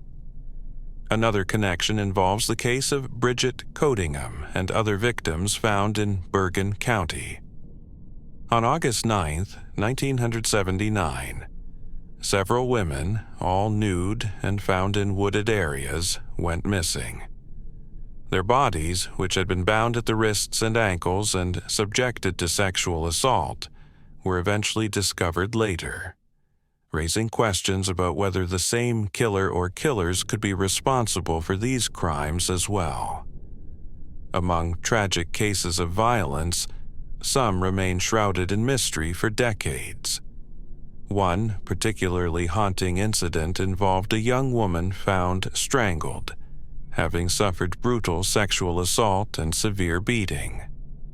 It is believed she was strangled with a ligature, her life ending at the age of 27 in the town of Little Ferry, where she had lived for several years. This double murder, occurring roughly 2.5 years before the killing of Marion Carr, marked the start of a series of 5 linked homicides. The perpetrator was eventually identified and convicted of at least one of these crimes, though investigators suspected there was more to uncover. An officer working on the case pointed out that the bodies of Marie Pryor and Kelly, victims from the same period, were dumped in a small area of Bergen County. During the 1970s, Bergen County's population was around 7,000 residents, and these crimes cast a dark shadow over the community. One of the most notorious crimes from that era involved the murder of a 19-year-old woman named Helen, found in a wooded area around Queens, New York. Helen, known for frequenting a sex hangout near Times Square, had been brutally stabbed multiple times in a nearly decapitated state. Her legs had been severed and discovered 3 days later a few blocks from her body.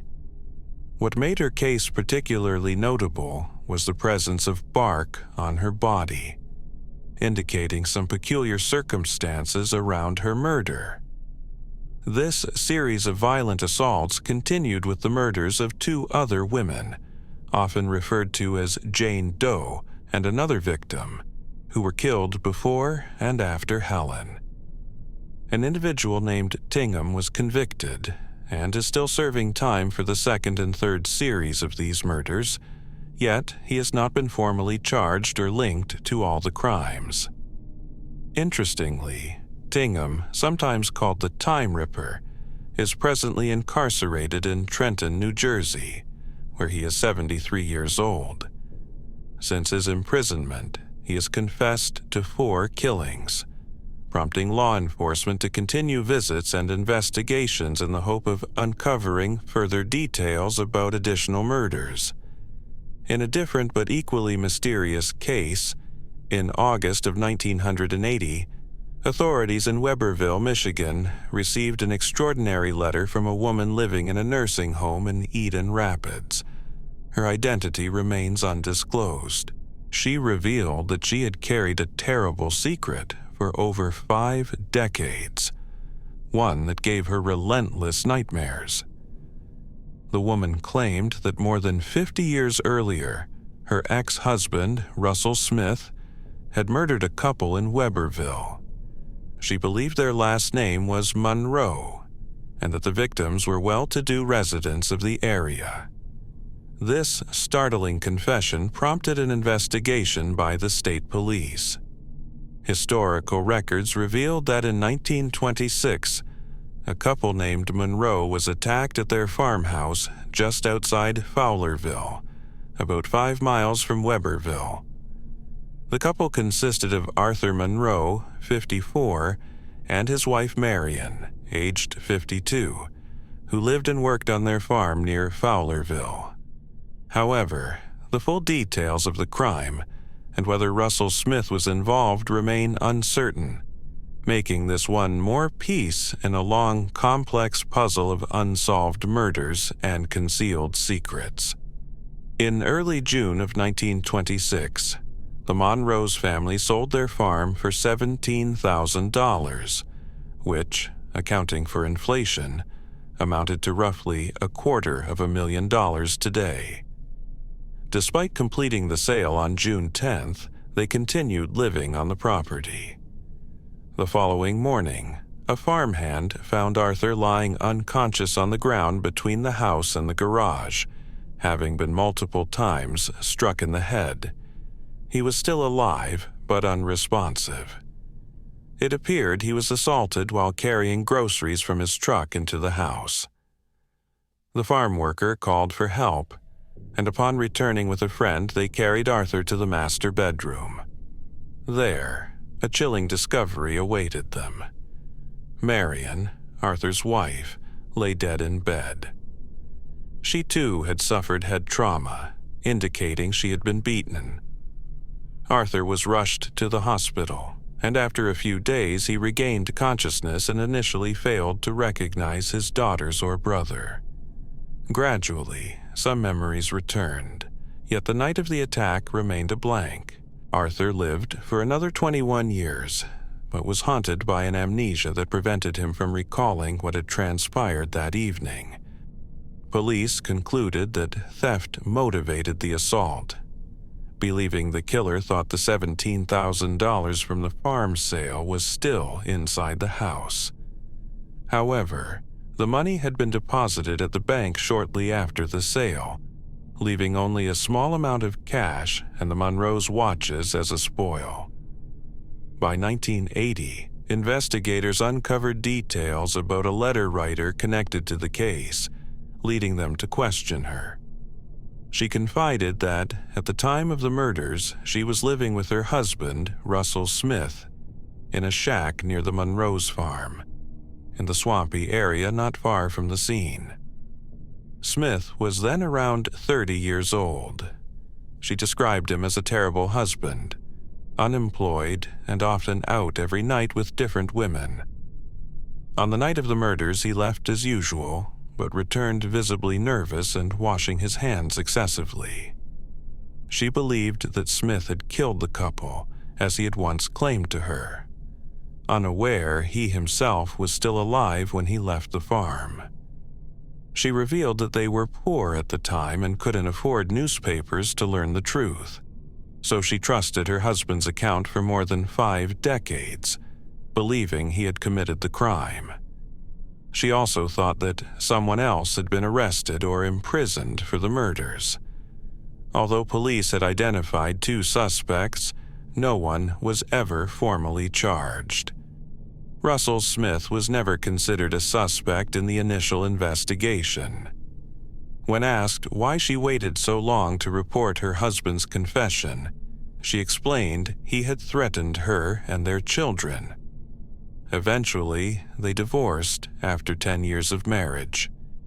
By the time she contacted the authorities in 1980, it was too late to pursue charges against Smith, leaving the case unresolved.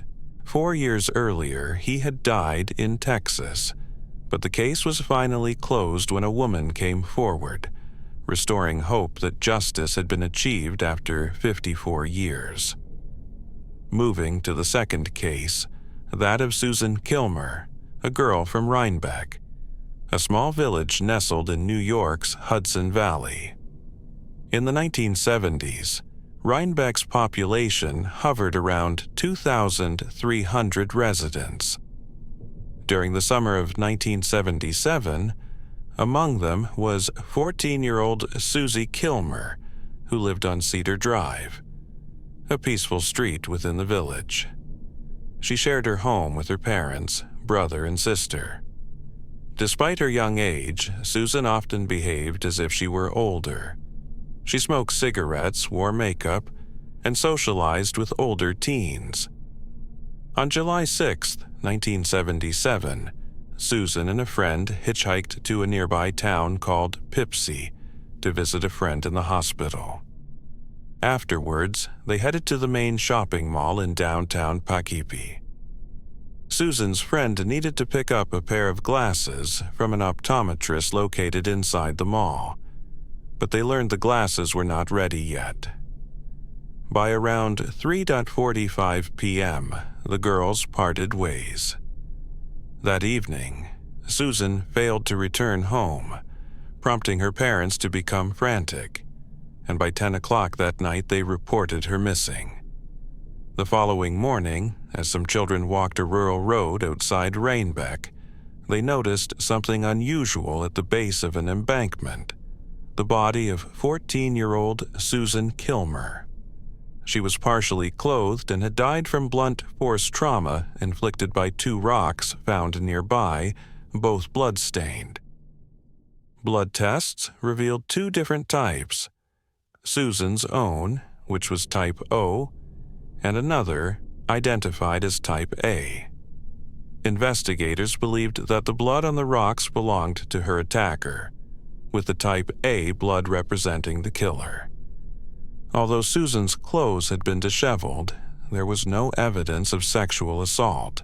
Police suspected that Susan's murderer had a vehicle and had offered her a ride, as she might have entered a car she thought was a kind stranger's, possibly while hitchhiking home from the mall. Her family was devastated by her brutal death and suspected Susan may have known her killer, believing she wouldn't have willingly entered a stranger's car.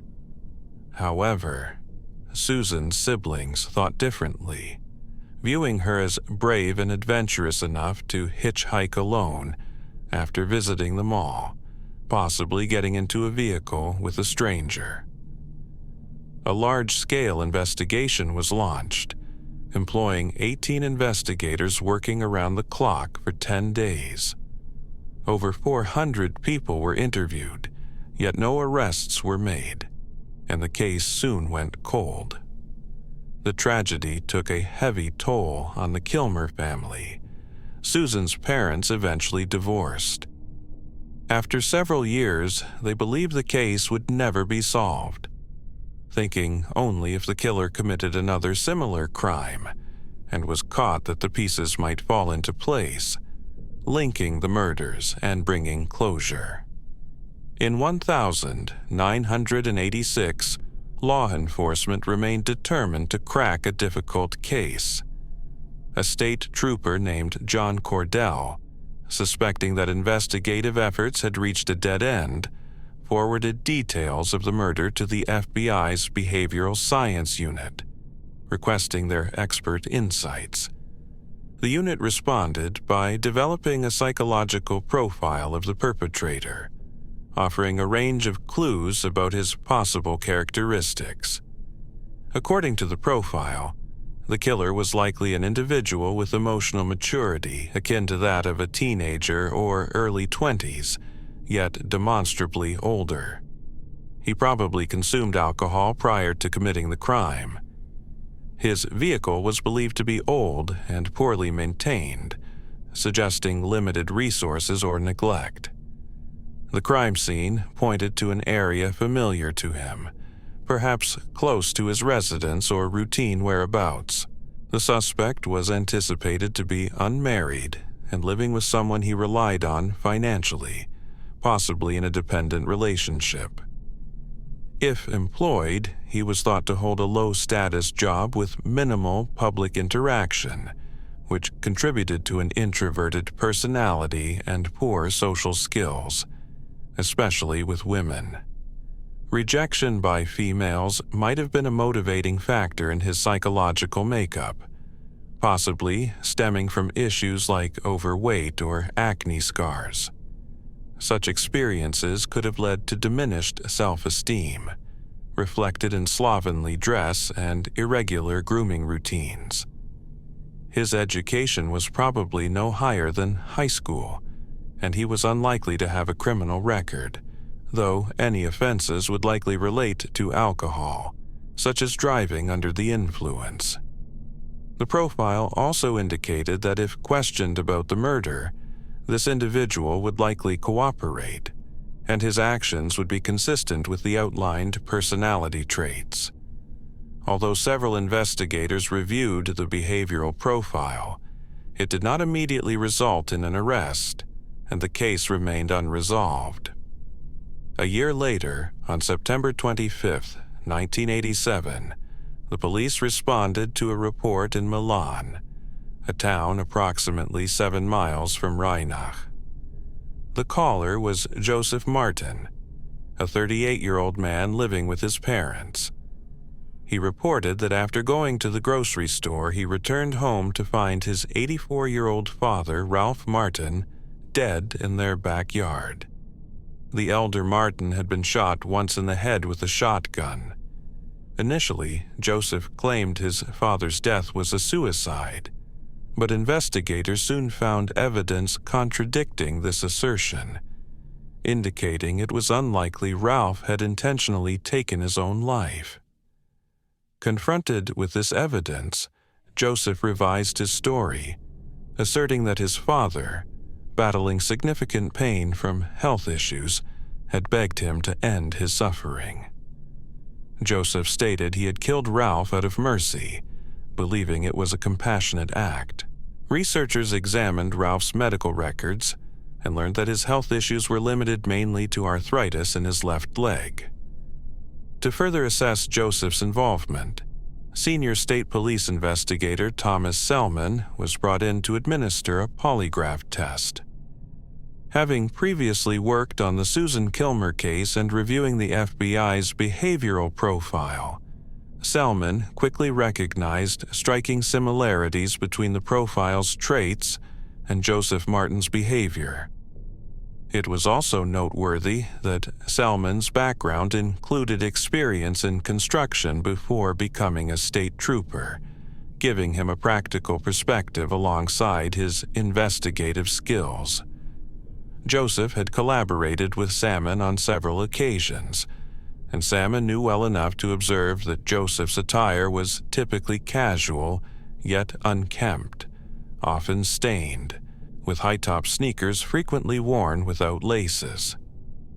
His protruding belly often hung over his pants, and his shaven appearance was inconsistent, done hurriedly with uneven sideburns. Having never finished high school, Joseph held only low-paying jobs, remained unmarried, and lived with his parents. His criminal record was limited but made up of charges mostly incurred while intoxicated, including drunk driving and making obscene gestures to a neighbor woman during a drunken episode. Diagnosed with schizophrenia, he had spent time hospitalized in psychiatric facilities. Salmon also noted that Joseph's blood type was A, the same as that of the killer. Soon after Susan's murder, authorities received a tip implicating Joseph, prompting an intense investigation. He was interrogated by a state trooper who even drove him past the crime scene. Joseph denied any involvement and showed no reaction when passing the spot. Law enforcement also interviewed his family and friends, one of whom provided an alibi for the afternoon of the murder, leading to his initial clearance as a suspect. In November of 1987, Joseph Martin faced charges of murdering his father, Ralph Martin. Prosecutors alleged that Joseph committed this crime in order to inherit his father's estate. The senior investigator, who believed Joseph was also responsible for Susan's death, contacted another trooper named Dennis McGuire.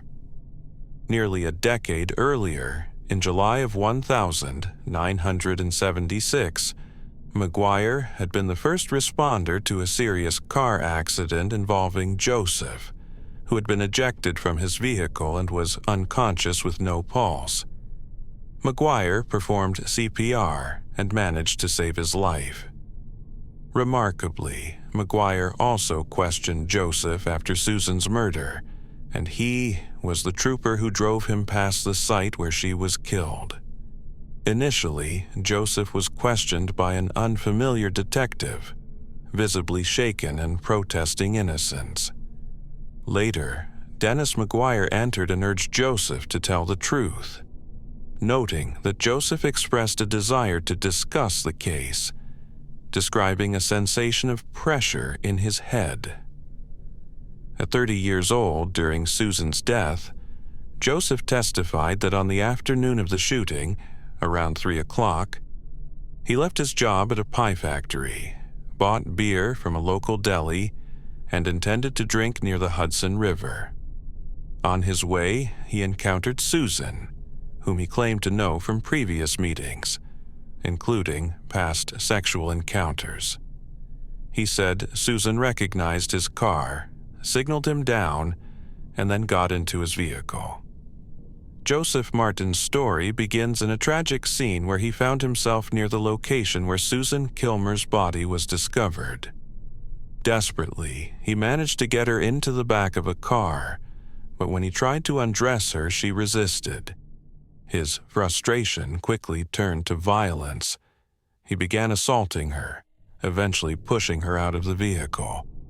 In a fit of rage, he used a rock to beat her, but then noticed he had cut himself during the struggle.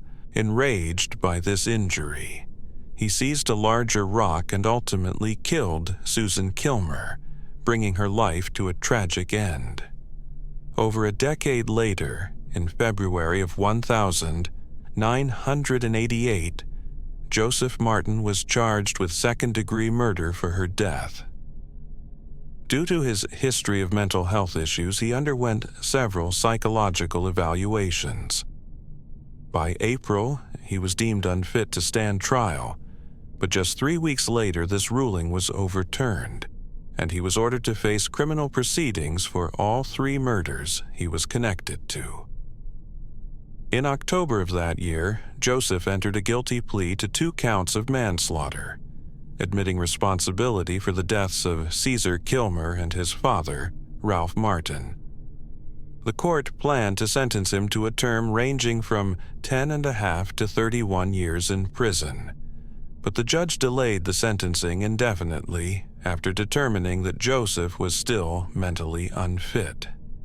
It emerged that, besides schizophrenia, he also suffered from dementia, likely exacerbated by his alcohol abuse. As a result, Joseph was confined to a state psychiatric hospital, where he remained through 1990, still considered too mentally ill to be sentenced. His current whereabouts are unknown. If he is alive today, he would be around 73 years old.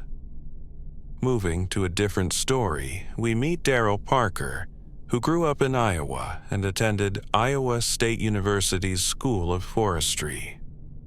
During his second year, he went on a blind date with Nancy Morrison, a fellow student a year behind him. Their relationship blossomed, and Daryl proposed in his final year.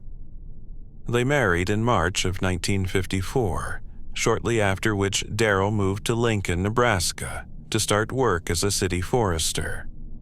Nancy completed her studies in spring of 1955 and soon joined him in Lincoln.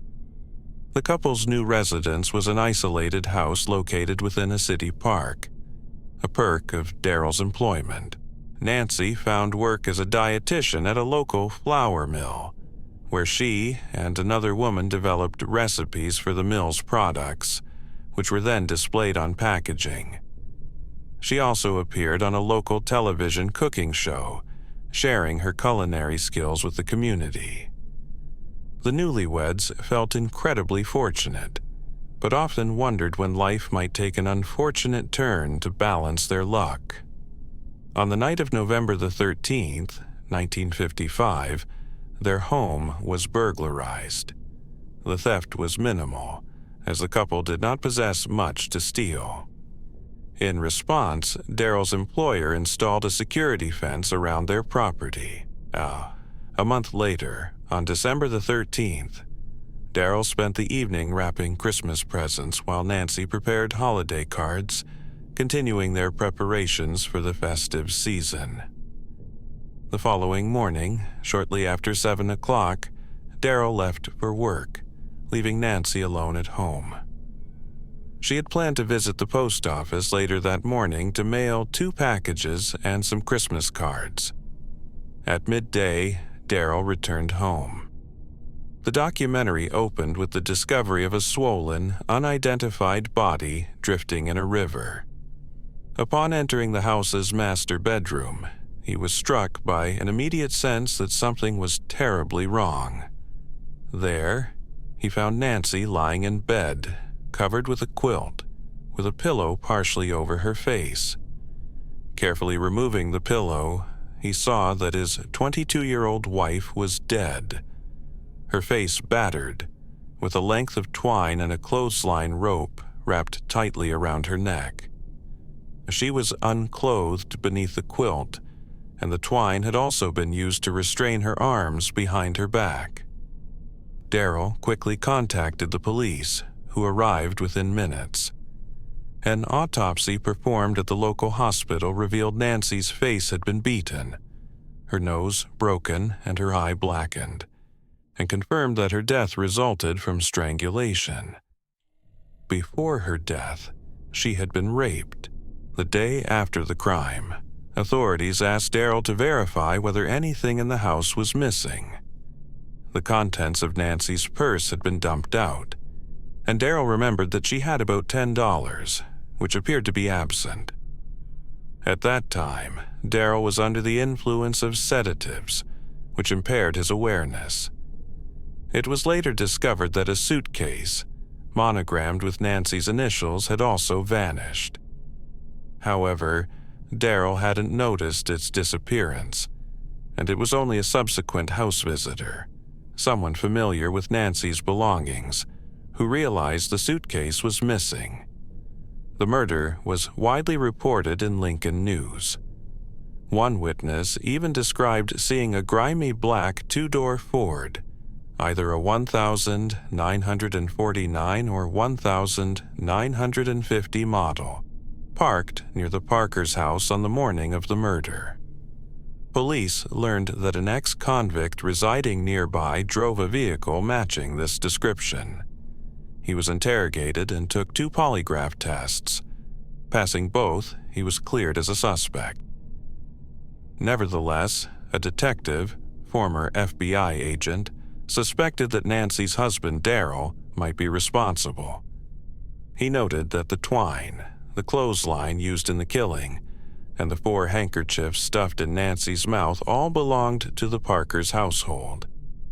Usually, perpetrators bring their own tools to the crime scene, but in this case, the materials used appeared to be from the victim's own belongings.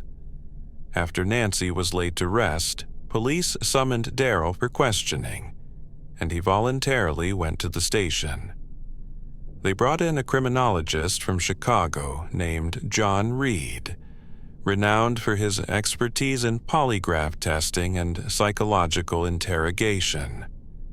Reed gained a reputation for eliciting confessions without resorting to brutality, instead relying on psychological methods. During the interview, Reed attached Darrell to a polygraph machine and began asking about his wife's murder, probing his responses and trying to uncover any hidden truths. Despite what a polygraph might suggest, Reed informed Darrell that his lie detector results were unreliable. He then proposed his theory of the crime, asserting that Darrell's failing marriage with Nancy was the true cause. According to Reed, Nancy had been emotionally distant, withholding intimacy while flirting with other men. This provoked Darrell's rage, leading him to violently attack and murder his wife. Reed warned Darrell that unless he confessed, he would face execution by electric chair. The interrogation stretched over 9 hours, during which Darrell eventually broke down and signed a confession. Less than a week after Nancy's death, on December 22, 1955, authorities charged Darrell with first-degree murder. The following day, he recanted, claiming exhaustion and emotional collapse, intensified by Reed's relentless questioning, which made him feel as though he were hypnotized. Although he withdrew his confession, the damage was already done. By April 1956, Darrell stood trial, with the only evidence being his own confession. He was convicted and sentenced to life imprisonment. The case laid the foundation for Johnny Reed's reputation as a leading expert in criminal interrogations, culminating in the development of what became known as the RE technique. His method begins with an initial interview designed to establish a behavioral baseline, during which the interrogator asks non-threatening questions to gauge honesty. Subsequently, more provocative questions are posed, providing the interrogator with clues to detect deception, particularly through analysis of nonverbal cues such as nervousness, avoided eye contact, or leg bouncing. If deception is suspected, the process shifts to a structured interrogation phase. During this stage, the interrogator may step away briefly before returning with physical objects like a file folder, shifting focus to a more dominant monologue-style approach. The interrogator openly states that they know the person committed the crime, aiming to confront rather than deny the suspect's innocence. Instead of allowing denial, the interrogator offers alternatives that enable the suspect to save face or rationalize their actions. If the suspect admits guilt, the interrogator praises their honesty and works to obtain a complete confession. Reed's manual detailing this technique was first published in 1962. He also founded Johnny Reed and Associates Incorporated, a consulting firm that, starting in 1974, began training law enforcement personnel, including police, the ATF, FBI, CIA, and Secret Service, refining their interrogation skills and methods. The Reed technique remains a widely used interrogation method among police agencies worldwide. Despite its long-standing use, its reliability has come under scrutiny, especially given past cases where it led to wrongful convictions. Darrell Parker, who was imprisoned for over 13 years, maintained his innocence throughout. In August of 1969, his conviction was overturned after an appeal revealed that his confession had been obtained through coercion, prompting the court to order a new trial or immediate release. The district attorney intended to retry him, but in December of that same year, Darrell was released from custody while awaiting the retrial. Ultimately, in July of the following year, a plea bargain was reached. Darrell would forego a new trial in exchange for a sentence of 25 to 45 years, with parole to follow instead of further incarceration. After completing his parole, he relocated to Moline, Illinois, where he took a job as the park superintendent and remarried. Even during the 1960s, experts pointed out fundamental issues with the Reid technique, foremost among them its propensity to produce false confessions. Studies have shown that around 30% of individuals exonerated through DNA evidence had been convicted based on confessions later proven false. In 2012, a Canadian judge described the Reid approach as an inherently guilt-presumptive, confrontational, and psychologically manipulative method designed solely to secure confessions. A critical flaw lies in its assumption that truthfulness can be reliably gauged through interrogation techniques. Over the past 30 years, research has demonstrated that even seasoned law enforcement officers are no better at detecting lies than chance, about as often as flipping a coin.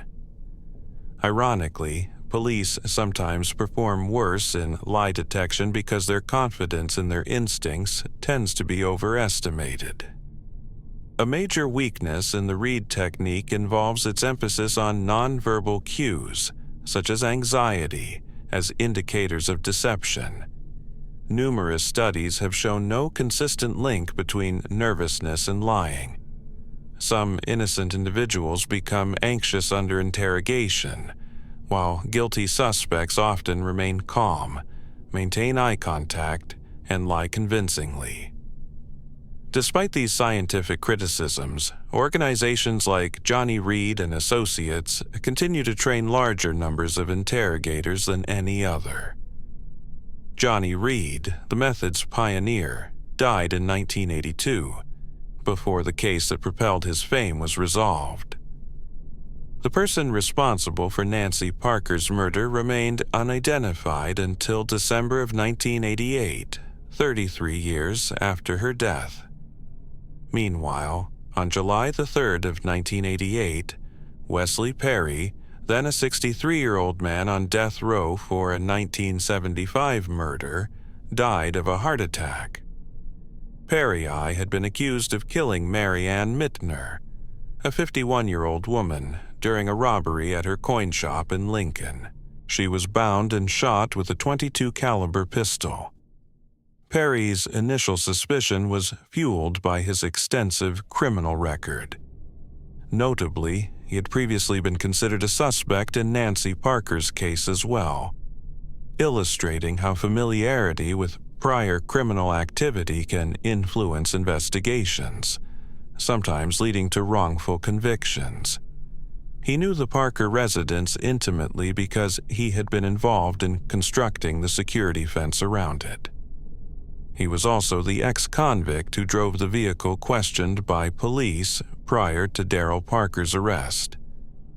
Although initially cleared as a suspect after undergoing 2 polygraph tests, it was later discovered that he had taken tranquilizers beforehand, which could have skewed the results.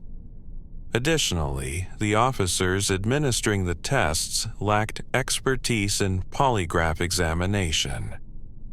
After the murder in New York, Perry was convicted of rape and incarcerated in Nebraska State Prison, where his cellmate was Daryl Parker. According to Perry, if paid, he would disclose the identity of Nancy Parker's killer and reveal the location of a stolen suitcase. Daryl's initial search of the house after the crime did not reveal the missing suitcase, but later evidence confirmed it had vanished around the same time. Walt Fury was awaiting execution for the murder of Mary Ann Mittner and had met with 2 lawyers 3 times, once in 1978, again in 1979, and finally in 1980. During these meetings, Perry claimed that, beyond killing Mittner, he had murdered 12 other people across 6 states.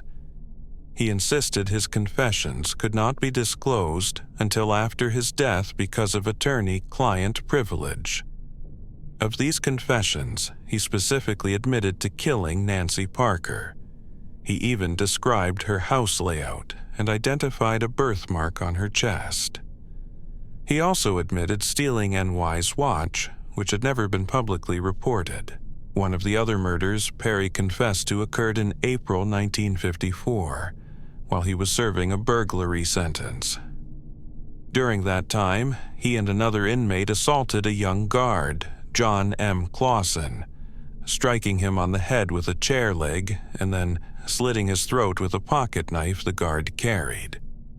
Perry doubted the validity of the other 11 confessions, believing some might have been false.